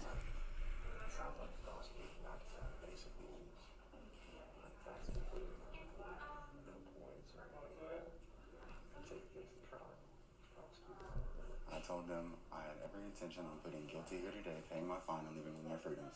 I had a couple points of clarification that she agreed to clarify for me, and now she's going back on it. What it is, as a judge, she's kind of like refereeing court, so like... Yeah, in part. So this attorney is explaining to him, hey, this is what the prosecution is asking from you. You don't have to do that, but this is what they're asking from you, and it's a pretty fair offer, right? And he's also saying to him that the judge is just a referee, and that's exactly right. You don't go up to you're not supposed to anyway, go up to the referee and ask them like, well, what are the rules of baseball? What happens if I catch the ball? What happens if I hit the ball? What happens if I miss the ball 3 times? Explain what your experience is with being a referee. That's not the job of the referee. They're just going to be there to call balls and strikes, and that's it. And I saw that some of you guys said that you couldn't hear the judge. I'll try to explain what's being said along the way. And let me see if closed captioning will pick it up. But I can clarify the things for you. By virtue. Are you the prosecutor? No, I'm a defense attorney. I have no use for a defense attorney. But a prosecutor isn't permitted to give legal advice to a defendant. The judge isn't supposed to. I'm not seeking legal advice. Okay. Yes, you are seeking legal advice. Yes, you are. That's exactly what he's doing. You're asking for legal advice from the judge, which is ridiculous and not the role of the judge. They do not give you legal advice. That is what a defense attorney does. And this guy, for free, is approaching you and saying, I am willing to help you. And you're going to be disrespectful and not take his help. I mean, it's just so ridiculous and ignorant as far as I'm concerned. Thank you, Ruby Rose, for pointing out the closed captions. Are you here for probation? No, I'm here at court date. Have you been over to courtroom 1? Yes, ma'am. Courtroom 1, courtroom Sent 2, you over here? and then they sent me here. Have a seat, sir, and then we'll go ahead and find your paperwork. Sorry for the delay. No problem. What a nice judge. She is so nice. All right, Mr. Jones. You have had the opportunity to speak to Mr. Henry. Mr. Henry is a criminal defense attorney and known him for many years. I admire him as an attorney. After talking to him, do you have any further clarification? Can we move on with these proceedings or no? I do have further clarifications. Okay. There's just a couple. It should only take 2 or 3 minutes, and then I sign the paper and then pay my fine and leave my freedoms. They're not even asking for a fine. Like, he's not even listening. They weren't even asking for a fine. I just want to leave with my freedoms. You would have to work really, really hard to get yourself in jail and not be free for following too closely payable traffic citation. Understand that I cannot give you any legal advice. I'm not asking for advice, ma'am. You are. I'm not. You are. Okay. I'm going to reset your case for bench trial, sir. And you need to probably get some legal advice. Ma'am, you said that you admitted that I had the right to a fair and meaningful hearing. How is it meaningful if I just have to, I'm here under duress. I'm not here voluntarily. Bingo! Duress. We didn't get that one today. How is it you're here under duress, sir? Because if I didn't come, then people with guns would come to my house, or I would get taken into custody driving down the road. I'm here completely under duress. Okay, well, that's why you're going to get a bench trial, sir, because I'm not going to answer any questions that require me to give you legal advice. This is not what I'm Ma'am, going to do. I'm not seeking advice at all. I have a couple of points of clarification I need cleared up before I'm able to enter a plea. And again, And it's not advice. Like I stated before, I'm very aware. Yeah, following too closely is a payable traffic citation. There is no state in which you would go to jail for following too closely. He's wasting everyone's time for a finable offense in which the state was not even seeking to fine him. Of the difference between advice and clarifications. The clarifications are, in effect, advice. That's what they are. And just calling the advice that you're requesting clarification doesn't stop it from being legal advice. Mr. Henry, I don't know if they need you. Do we need them? Yes. Yes. Sit tight. I think they need you for a minute. All right, Mr. Jones, go ahead and have a seat so I can finish this other case. Bye. Have a seat, Mr. Jones.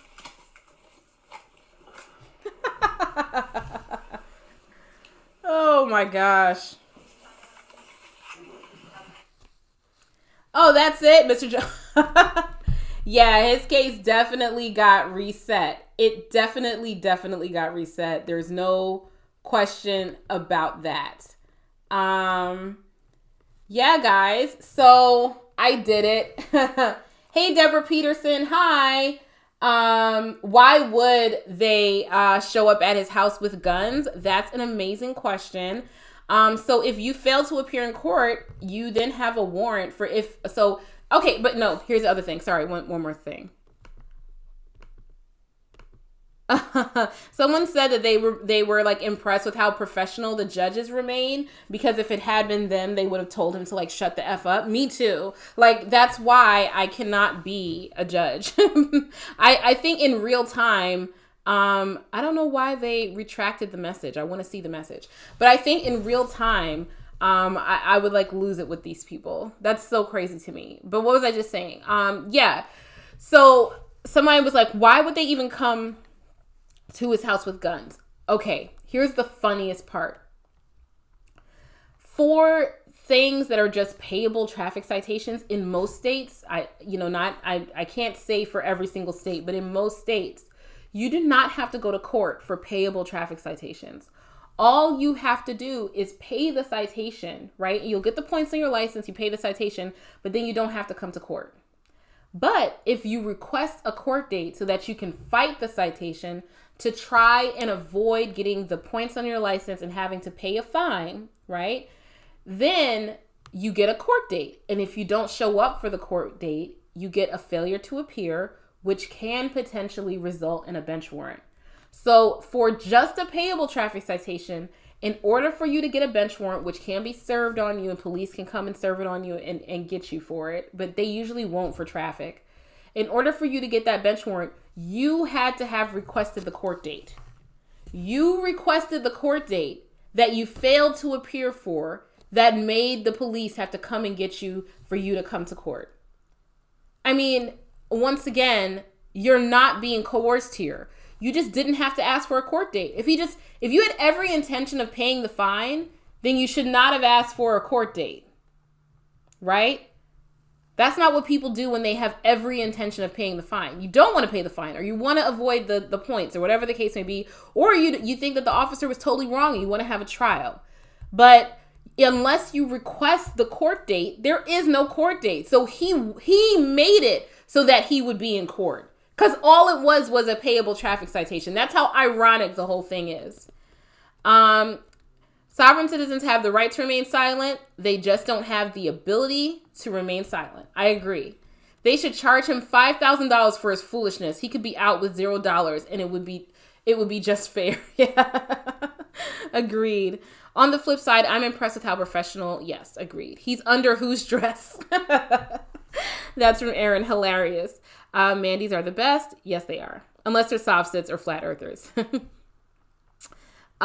He was given a ticket. All he had to do is pay it. Exactly. If he had every intention of paying it, all he had to do is pay it.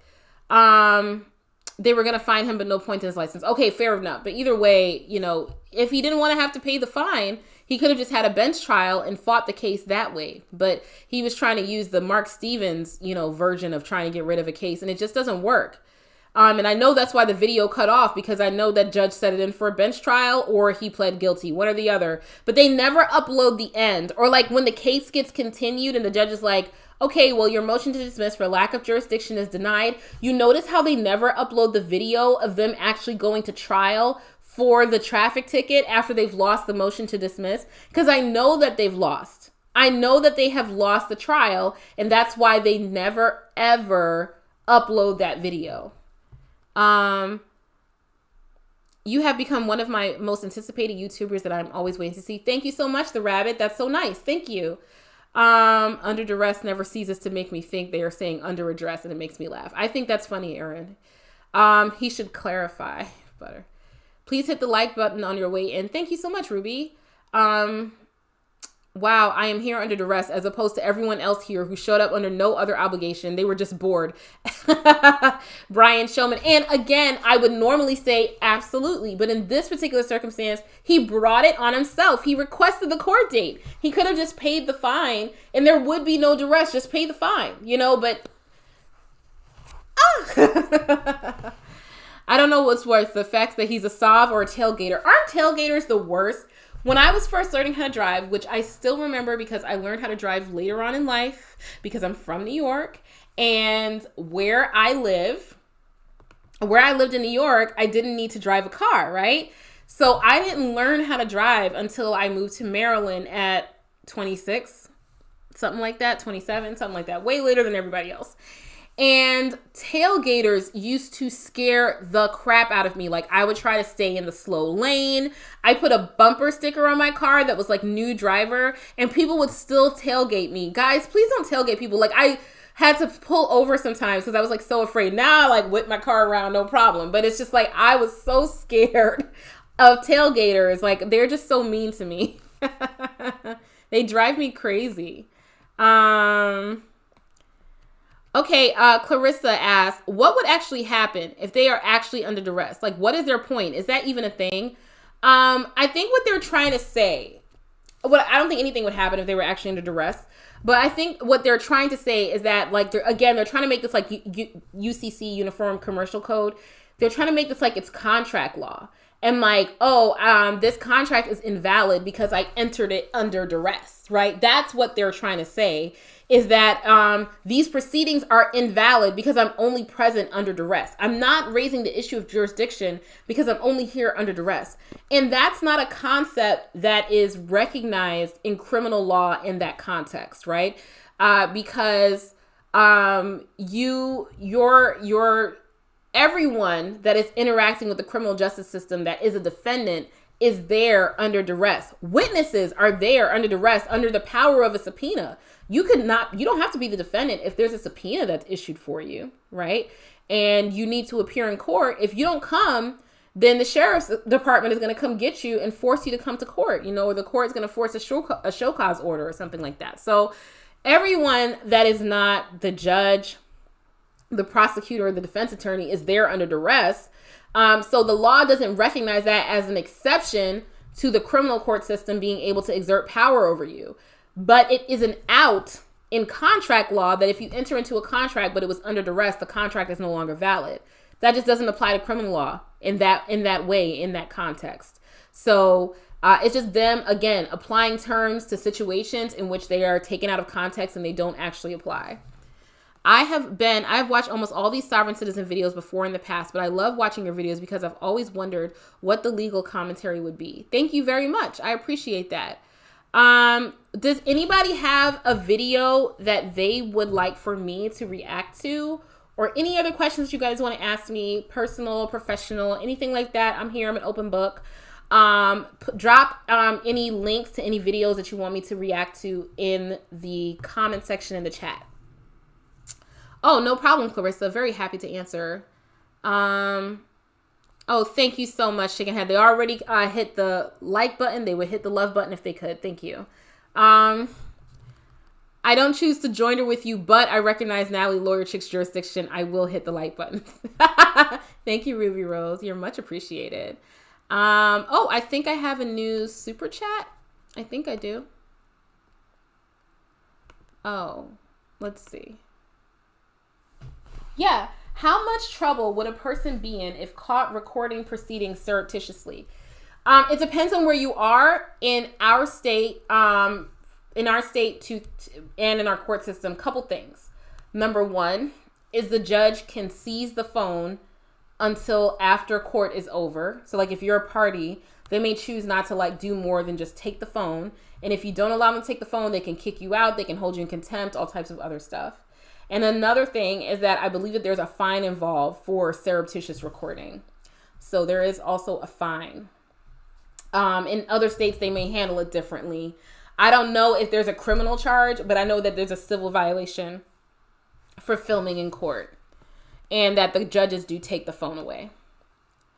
Hey, Rich DeRosa, welcome back. Oh, yeah, that was hilarious. Oh, not a brat. I'm sorry that you're not feeling well. Please feel better soon. Please take rest. Take care of yourself. Thank you so much. Yeah, I think that I'm at all the questions. Is there anything I missed? Do some join. Oh no, chicken head, in my state, they will give you a bench warrant if you request a court date and you don't show up. Are they going to execute the bench warrant? No, they're not going to, likely, for a traffic case. But if you get pulled over in a traffic stop and there's an active bench warrant, then they'll take you in for that. So yeah, like there's actually a real risk with asking for a court date and then not showing up. Mary M., you're very welcome. Thank you for the super chat. You're very much appreciated. I need to find another video to react to, and then I think I'm going to be heading out of here. Is there a limit on how long a judge can hold someone in contempt, or what they can hold them in contempt for? Yes, there is. It varies by state to state. For direct criminal contempt, it's like 30 days in some states, 15 days in others. That's for criminal contempt. So there's two different types of contempt. Thank you for asking that question. I'm going to go into that. The first is direct criminal. That's the one that you guys are the most familiar with the sovereign citizen videos. You're in front of the judge tells you to do or not to do something. You obey the judge. And so the judge holds you in contempt of court. Okay. All right. And then they can send you to jail with a sentence of 30 days in most places. And then they can increase it over and over and over again for how many times you commit the contemptuous act in the court. That's direct criminal contempt. Civil contempt or constructive contempt is different. Constructive contempt is there's some type of out of court order. So you're not in court, you're not directly in front of the judge, right? Maybe it's an order that you provide discovery by a certain date, the evidence the state intends to introduce at trial. And you do not provide discovery by that date. So the judge and the opposing counsel can ask for this. The judge issues what's called a show cause order. They have to issue a show cause, and then you have to come before the court and show cause for why you have not complied with the court's order. And then the judge will either accept your excuse and say, okay, I accept the reason that you said you did not comply with my order, and so I'm going to let it go, but please make sure that you do XYZ by XYZ time. Or the judge can find that you have not given sufficient cause for why you have not complied with the court's order, and then hold you in contempt of court.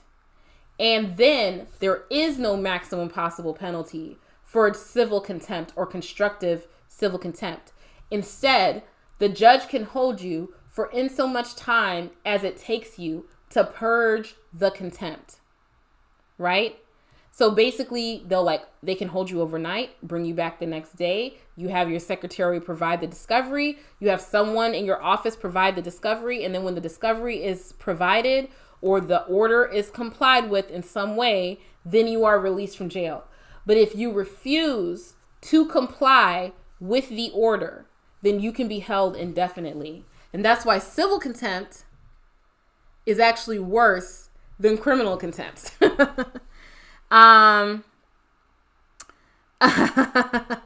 Gambling Gabby said, objection, not 100% of YouTube is watching NatalieLawyerChick. Sustained. YouTube make it so. I like it. I'm with it. I recently found your channel. This is from JB, and now it is my guilty pleasure for my before work ritual. Oh, Jamie, thank you so much. I appreciate that. There are some channels that are my before work rituals, and so I really appreciate that. Dr. Grande is one of my favorite channels. Absolutely love his channel. Let's see. These cases would go so much easier if the police and judges would just read Black's Law Dictionary. Jay Witheri. That's hilarious. That is so funny. Okay. I encourage you to do this monthly and limit it to 2 hours because we love you. We'll never stop asking questions and don't want you to burn out on live streams. Okay. I'm not even sure how long I've been here. I started this at 2. It's now 3:32, so an hour and a half. Thank you, Sarah, for that recommendation. And monthly is a good idea. I like that idea a lot. And it gives you guys a lot of time, to come in here and to know, when I'm going to be doing it and, all that type of stuff. So I really appreciate it. You're welcome for the answer. Is military service still an acceptable diversionary sentence? I feel like some of these soft sits might benefit. No, unfortunately, it's not. You cannot send someone to the military as like a prison sentence or something like that. But sometimes like if you're like literally they can't do that anymore. But if you're like, oh, well, Your Honor, wink, wink, nod, nod, my client is like going to the Army right now, like as soon as his sentence is over, sometimes maybe a certain judge in a certain jurisdiction might lower the sentence. But I haven't seen one of those in a while. It's kind of outmoded at this point in time.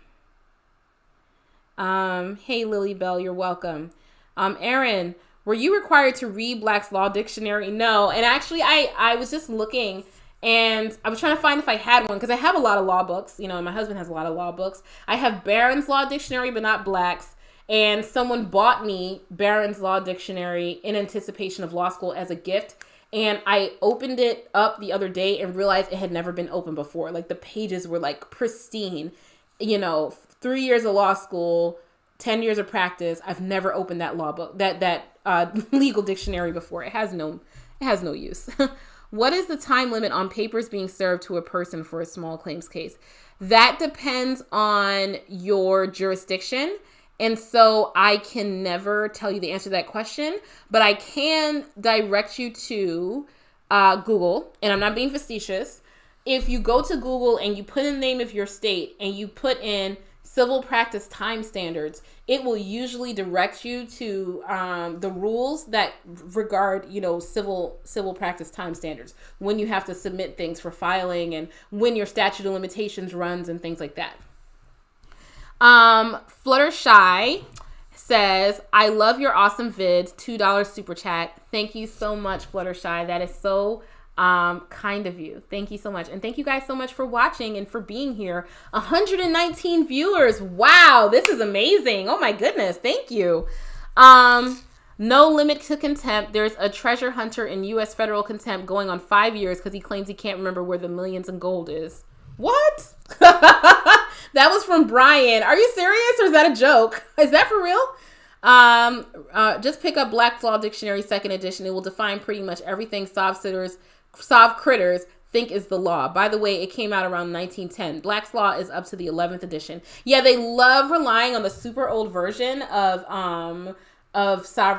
Black's Law Dictionary because it basically like stops before, the motor vehicle was ubiquitous and doesn't define terms how we currently use them today. But I was looking at Barron's Law Dictionary, and you can look at Black's online. I was looking at Barron's Law Dictionary, and all of the definitions that they use are completely outdated. I have all the Black's Law dictionaries. They make a good desk prop or footstool when I've been in office all day. Oh, that's great. Thank you, Ian. That's hilarious. We need to send you a Black's Law dictionary. Please don't waste the paper.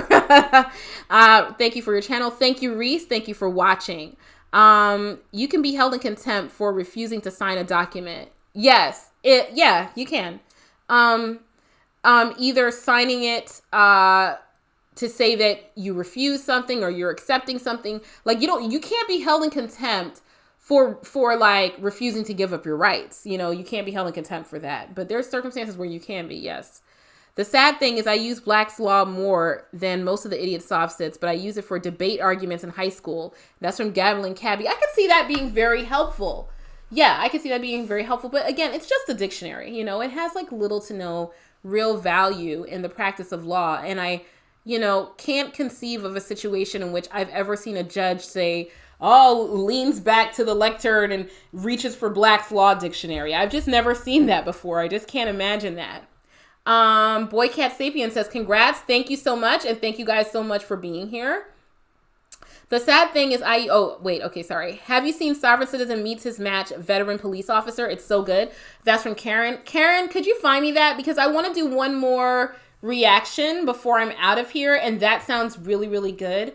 I'd love to see how a veteran police officer reacts to a sovereign citizen. Aaron, I hope you're feeling better. I was worried about that. What are useful gifts for new law students? That's from Tara-Lynn.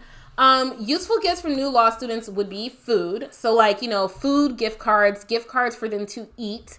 Very, very, very important. Eating is so important. When you're in law school, coffee is so important. Something like, one of those neck back massager type things, on the higher end of things. Those are good. So you can lean back on that while you're reading and while you're studying. I would book them a massage. Self-care is very, very important for law students. I might get them you can buy them one of their textbooks for the year. If someone had done that for me, I would cry tears of joy. That's a great law school gift, is to get them one of their textbooks. This is from Steve Arena with the $5 super chat. Thank you so much, Steve. Much appreciated. First of all, the chat revenue is off the chain. This is crazy. I didn't get the notification when you started, but wanted to say I love the intellectual insights you give. Keep it up. PG County represent. Hey, PG. Thank you so much, Steve. Much appreciated. Thank you for coming on. Sorry you didn't see the notification, but I'm glad you're here. You can't put links in the chat. Oh, that's crappy. Let me look up the title of it, and then maybe I can find it.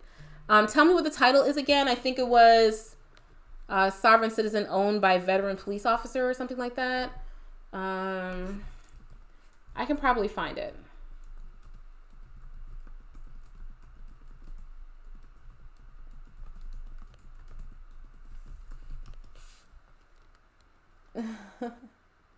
The textbook thing is so accurate. Yes, it is. Okay, so is it Sovereign Citizen Owned by a Veteran Cop from 3 years ago? If it's that, then I found it and I will react to it. I'm looking at the chat right now to see if that's what it is. I know it's a little bit delayed.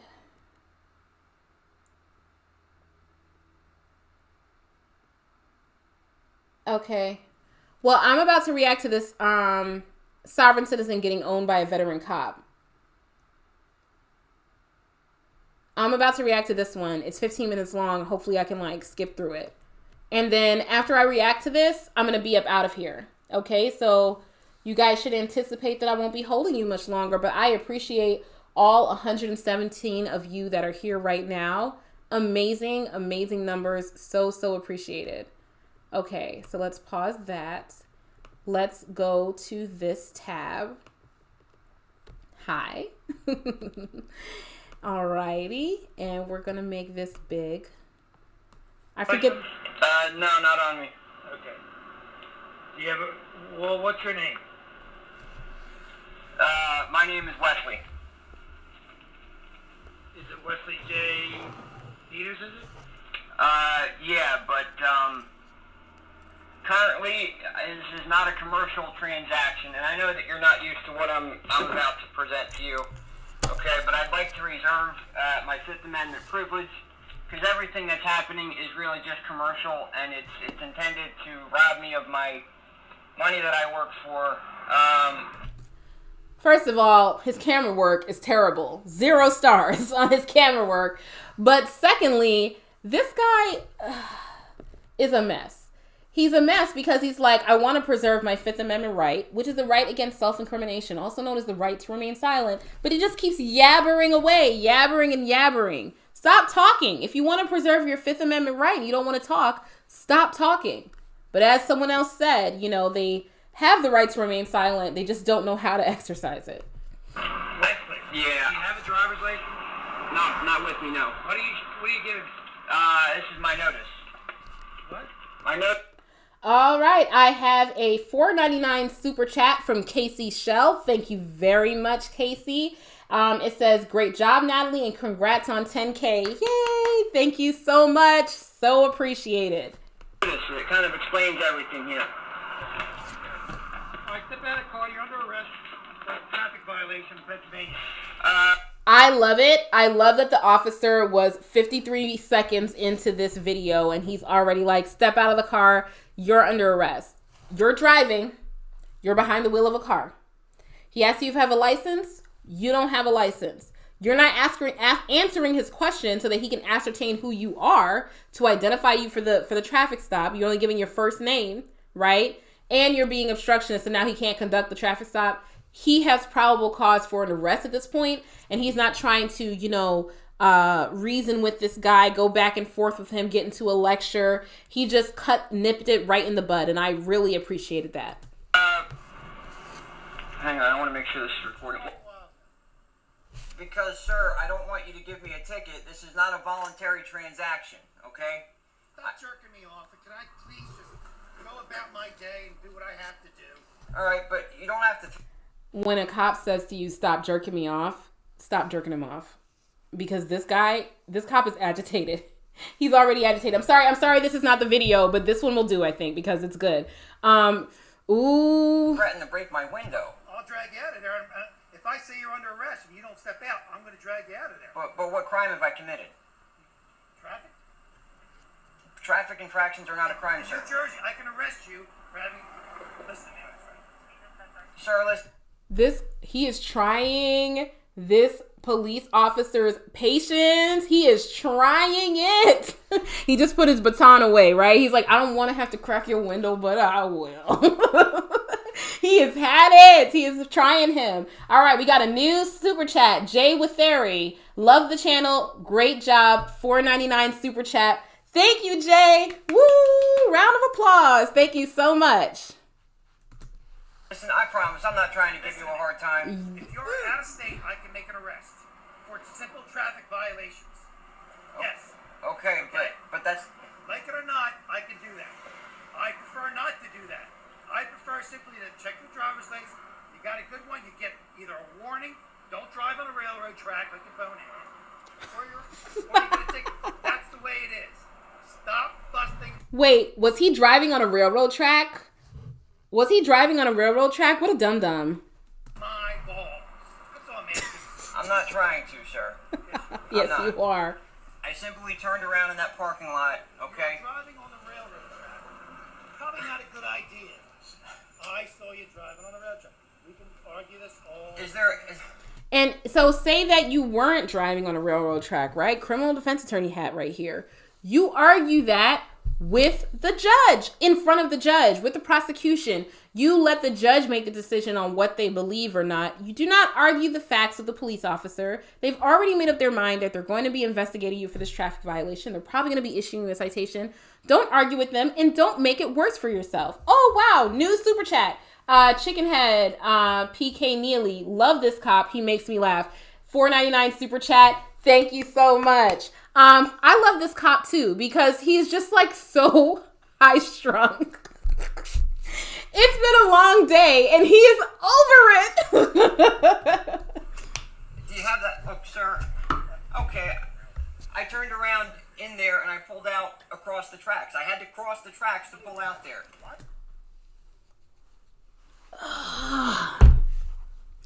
You have the right to remain silent, but you don't know how to exercise it. You just admitted to the traffic offense.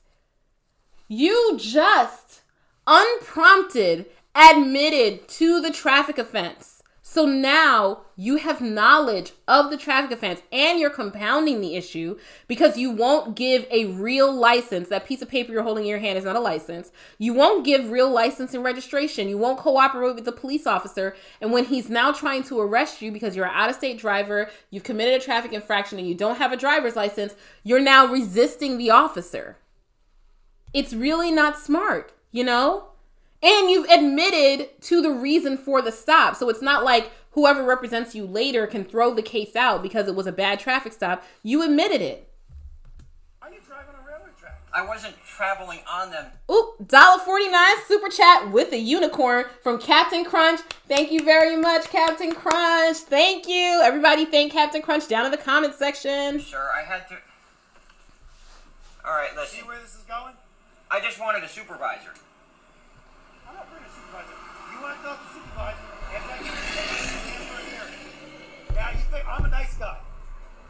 Not so much this guy. All right. Just so here.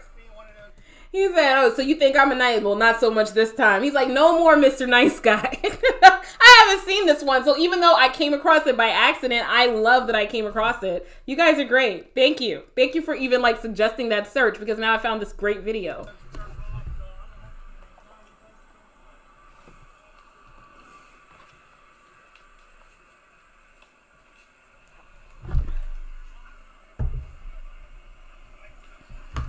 I can actually hear the officer calling him a jerk off on his radio. I don't know if you guys caught that. This £5 super chat from Rebecca Hankin. Hey, Rebecca, do I need to put on my safety glasses yet? Don't want glass in my eyes. Oh, you know it's coming. You know it's coming.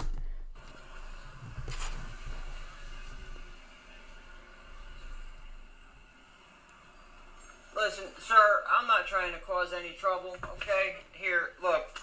And I gave him some, Open the door. I can't talk to you. I can't hear you. I can hear you fine. Please take this. This is my Turn paperwork. your phone off. Put your camera down. Well, that's for my safety. That's for my safety.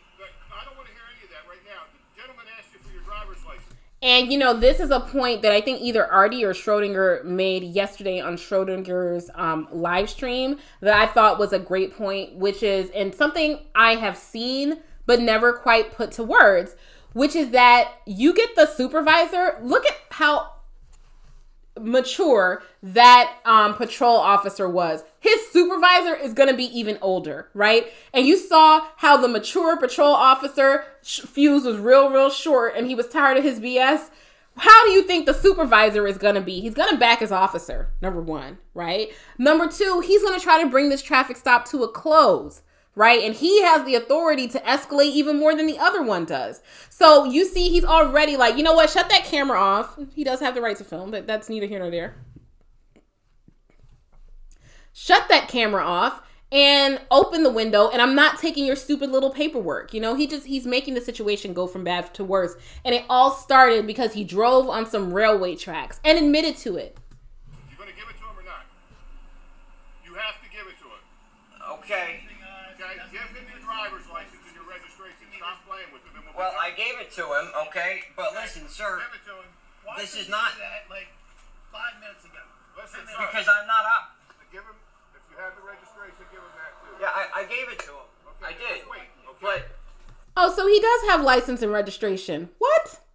okay, but Sir, I was turning around. I was turning around right there, okay? I have to get into U-Haul to pick up a trailer to go help my mother move her stuff. Roll the window down so we can hear you. Because I don't feel safe. You guys all have guns. I don't... Because he's filming here. I don't feel safe. You guys all have guns. For your safety. What does this have to do with anything? You guys all have guns. That makes me nervous. Okay? I have... Yeah, they all have guns. Those guns can shoot right through the window. You having your window up is not helping you. Although, again, I'm not necessarily an advocate for you having to roll your window down. I'm just saying, like, he's agitating them is really what the issue more is. not committed a crime, okay? Apparently you had. Got stopped, right? Let me explain something to you. You are obligated. You have a driver's license. You are obligated, okay, if you're stopped, to furnish the information and cooperate with the police. Film that, okay? He might as well ended that with "you little bitch." He was so mad. Film that. But he was right. You do have the obligation to provide your license and to provide your registration. I mean, as soon as you're stopped, that's what it is. Film that.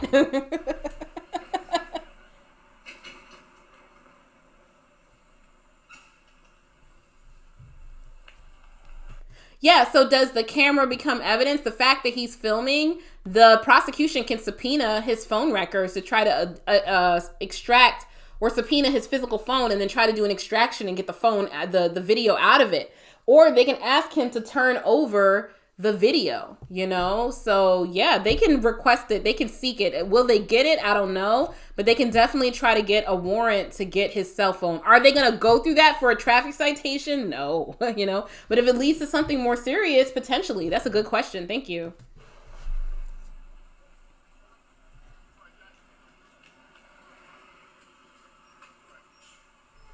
Ooh, they're so tired of him.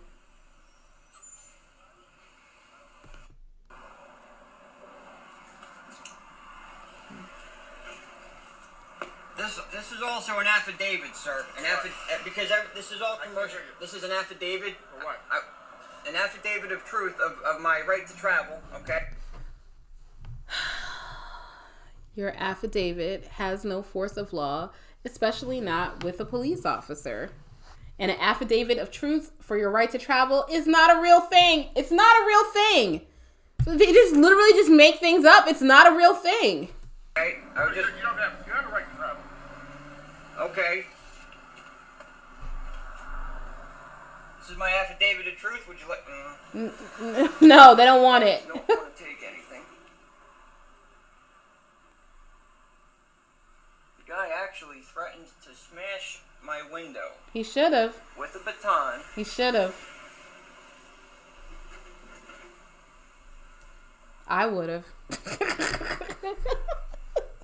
I'm not gonna lie. He's lucky.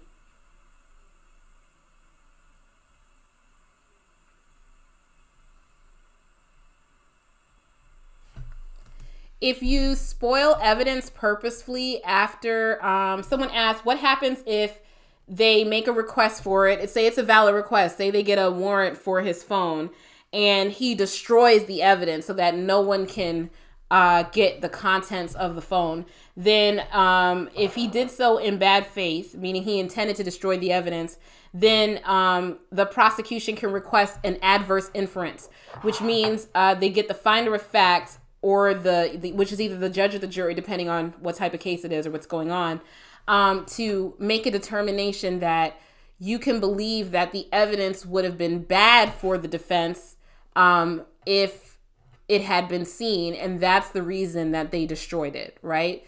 Adverse inference. So like, oh, there's video of the robbery, but the store destroyed it on purpose and didn't hand it over. And so the jury can believe that the video would not have shown the robbery, or it would have shown one of the employees committing the robbery, or whatever your argument is. But you can get an adverse inference that it's against the interest of the party who was in possession of the evidence. I would break all his windows. I would break all of his windows. I get it. That's hilarious. He's so annoying.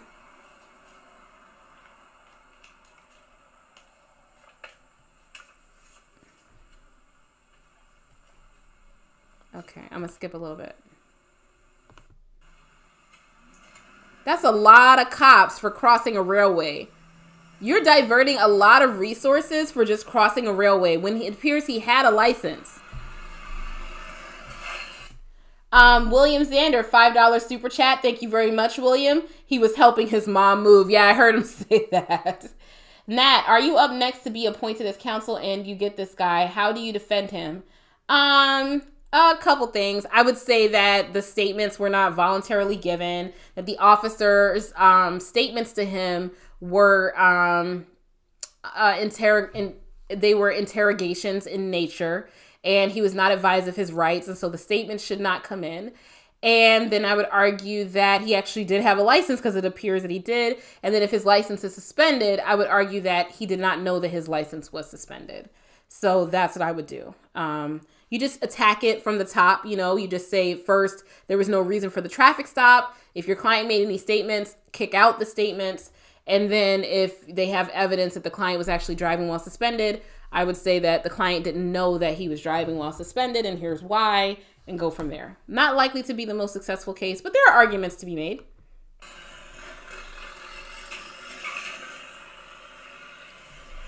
This has to be a small town. All these resources for this. I mean, but he's so agitated that maybe it's a safety issue. They're running his information. Skipping it, guys. Hope you don't mind. Okay, they're coming back now. Right now the problem is New Jersey suspended your license. Yeah. Whoop! Sure. Whoop!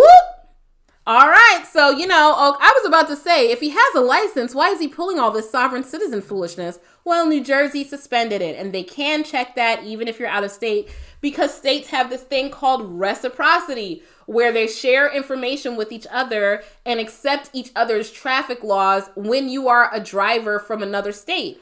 So he is suspended per New Jersey law. He has a suspended driver's license. Let's see what happens here. Who's the one person who thumbed this down? Gambling cabbie. Probably a sovereign citizen or a Moorish American. I don't know. They should just put the boot on the car of the soft sits. No need to argue with them or break their windows. In fact, it's easier to accomplish if the soft sit stays in the car with the windows up. John Miwa. You know what, John? That's a pretty good point. What if they just are like, okay, you don't want to get out of the car? No problem. Boot the car. You want your car back? Here's your ticket. We'll put it on the hood of the car. And that's a really, really good idea. And that would save a lot of broken glass and potentially deadly interactions. I've been You're not driving on Pennsylvania unless you can show me a valid license. Okay, listen, I am in the middle of trying to transfer everything over. I'm in the middle of transferring everything over. Okay, you can see my... Okay, so here's the thing. Isn't this funny? So now we know he has a license. The license is just suspended. And the sovereign citizen thing isn't working. So he's like, well, I was in the middle of transferring everything over, right? No, you weren't. And that argument does not work and does not help us. And once again, you already said in the beginning of the video that you have your Fifth Amendment right to remain silent and you're invoking it, but you keep making incriminating statements. So let's just break that down really, really quick. So first of all, obviously the statement is incriminating because he's saying that I knew my license was suspended, but I was transferring everything over to Pennsylvania. Secondly, factually and legally, that statement does not help him like how he thinks it helps him, because you don't wait for your license to get suspended and then transfer it over to Pennsylvania. If your license is suspended in New Jersey, you have to get it unsuspended in New Jersey, right? And it's probably unsuspended for not paying his tickets and stuff. You have to get it unsuspended in New Jersey, pay whatever money is owed to New Jersey, get a valid New Jersey's driver's license, and then transfer it over to Pennsylvania. You can't avoid the money you owe to New Jersey by just getting a license transferred over to Pennsylvania. It doesn't work that way, right? So he is causing himself a lot more problems with these excuses that he's making, right? And he's abandoned the whole sovereign citizen thing now that he knows it's not working. So now he's flipped to a new tack. And that's why you know that the sovereign citizen ideology is not based on anything but a desire to flout the law and avoid the rules that everyone else has to follow, right? All that you're ultimately trying to do is get out of having to pay your tickets in New Jersey. And now that you see that they're not accepting your sovereign citizen nonsense, you're like, well, I was always going to play those tickets. I was always going to play by the rules, even though I have this ideology and these papers printed out from a mindset that is completely based in not playing by the rules, right? Does that make sense? I hope that makes sense. Let me see if that made sense. Remember what I said, sovereign citizens have the right to remain silent. They just don't have the ability to do so. Case in point. Exactly, Bella Graph. It's exactly a case in point. Exactly. There must be a soft sit among us. There is. Suspended license, should have known. Exactly. The way my jaw dropped. Go home and stay there. Don't call me sir. Just break the window and send in the nom. I hate it when they use the doggies. I hate it. Just take all the tires away. That's funny.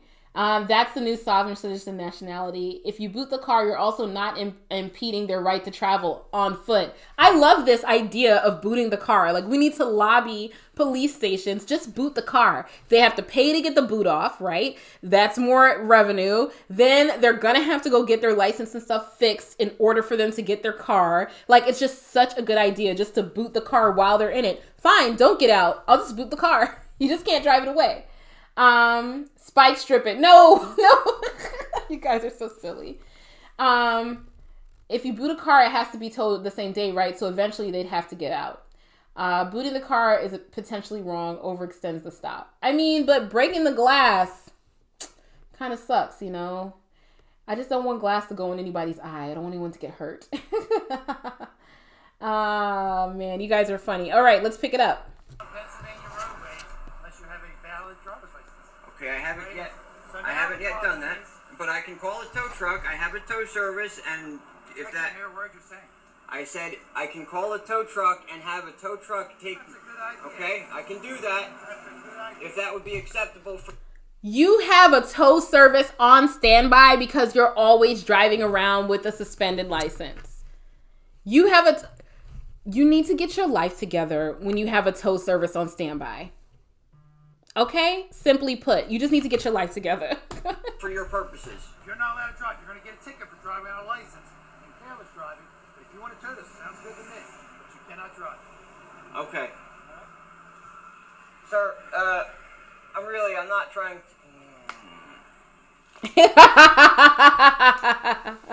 I love that the cops keep leaving so that he can't like recite his script to them, and he's so let down that he cannot recite his script. He like deflates. Poor thing. Oh. They won't listen to you, huh, bud? Thank you. Okay.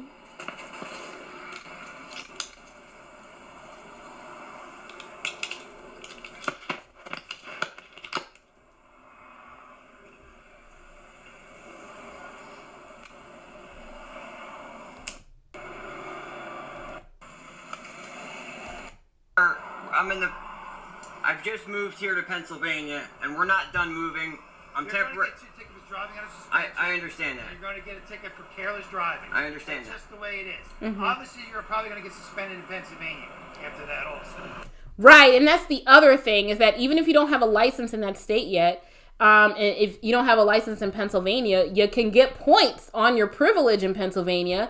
And then when you go to apply for a license, you have to clear those issues up. So he's just digging himself a whole bunch of holes.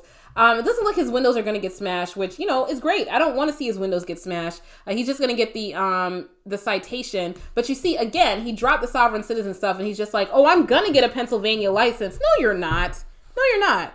So, if I were you, I would stop the goofy driving and get a driver's license. Now, the question is, do I give this back to you or I send it to New Jersey? Well, I do need that for identification purposes. If I didn't have that, you would have busted my window open, correct? I was going to arrest you. Yeah, for what? Well, you had your baton out and you were going to smash my window.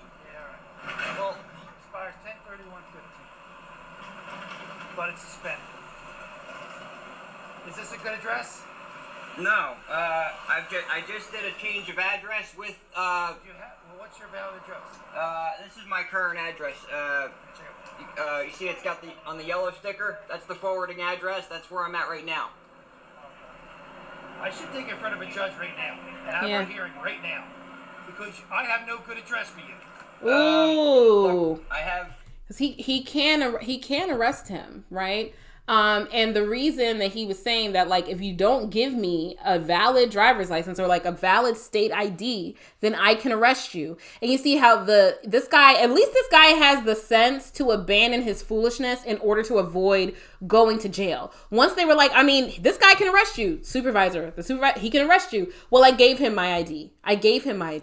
Oh, well, you know, your license is suspended. I'm going to get a license. He's not a sovereign citizen no more. He's not for real about being a sovereign citizen. He's not. The ones that are really about it, they'll hold on to that nonsense until their windows get busted and they're hauled down to the police station. Oh, I've got a new super chat. Mike Seiler 1. Thank you. $10. Making it rain. Ow. Thank you. Thank you, Mike. Everybody thank Mike in the comments section. Let's finish this up. Additional mail that I've just received, okay? What's all this? This is other mail that I just got today with this current address on. Because you ain't trying to go to jail now. Now you're scared. Ooh, what's that? Lord. For Nesting Rock Lane, okay? So, I mean, that's the proof of address. Okay, here's additional. I'm asking, what's a good, is it That's 75 Nesting? Nesting Rock Lane. In Levittown? Yeah. That's a good address? Yeah. Okay.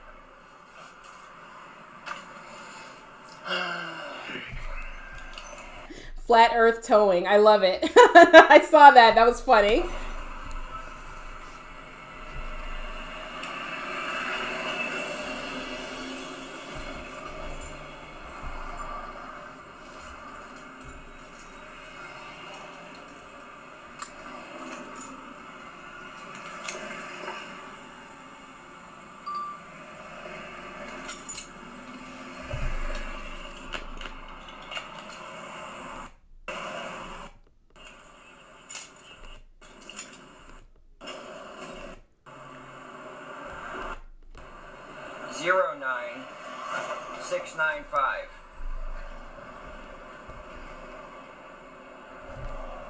No, I don't know a Maryland lawyer named Andrew Torres.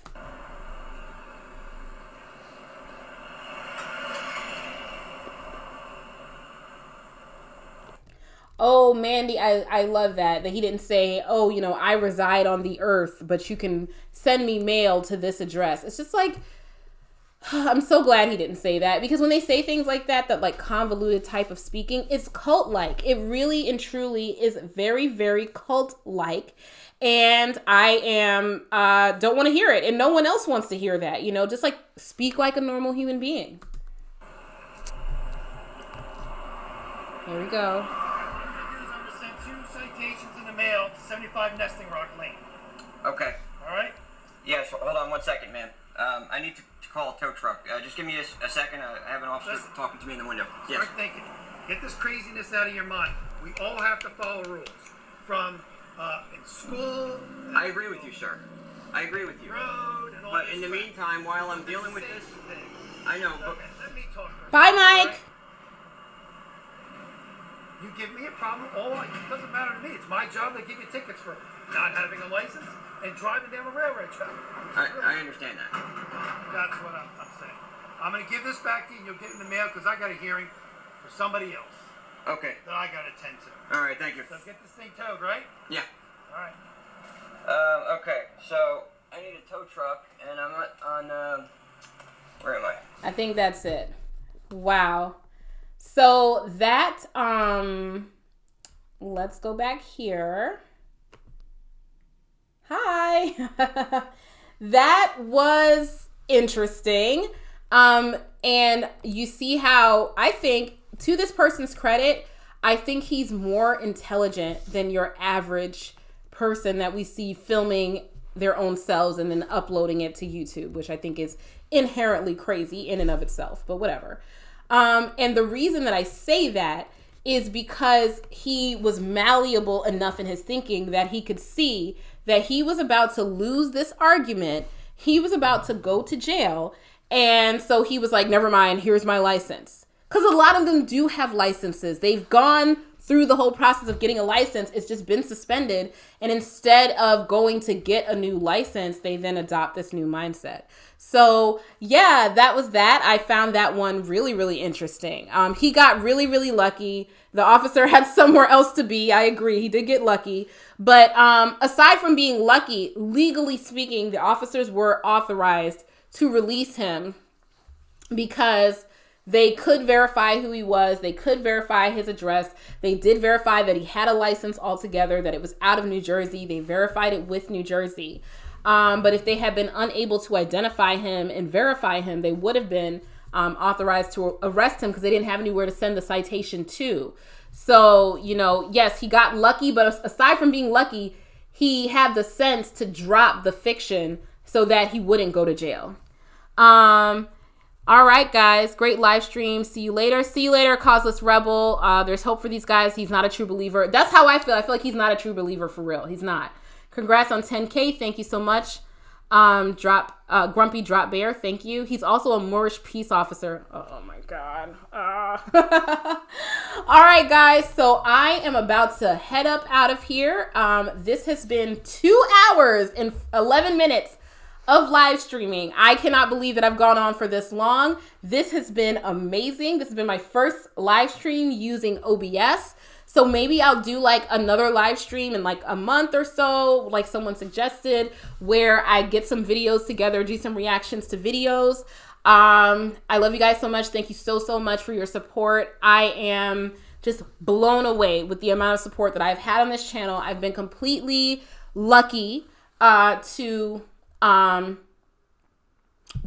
be able to make the impact that I've made even on this small channel, and the way that it has grown in such a short period of time, even though I've had this channel for a while, but like the growth happened in just like a really short period of time. So once again, thank you so much, guys. Thank you. Enjoy the rest of your weekend. Take care of yourselves all and be well. And I think it was Aaron that's saying that Steve Arena with the $3, $3 super chat. I know one of you said you weren't feeling well. I hope that you feel better. Thank you, OPT.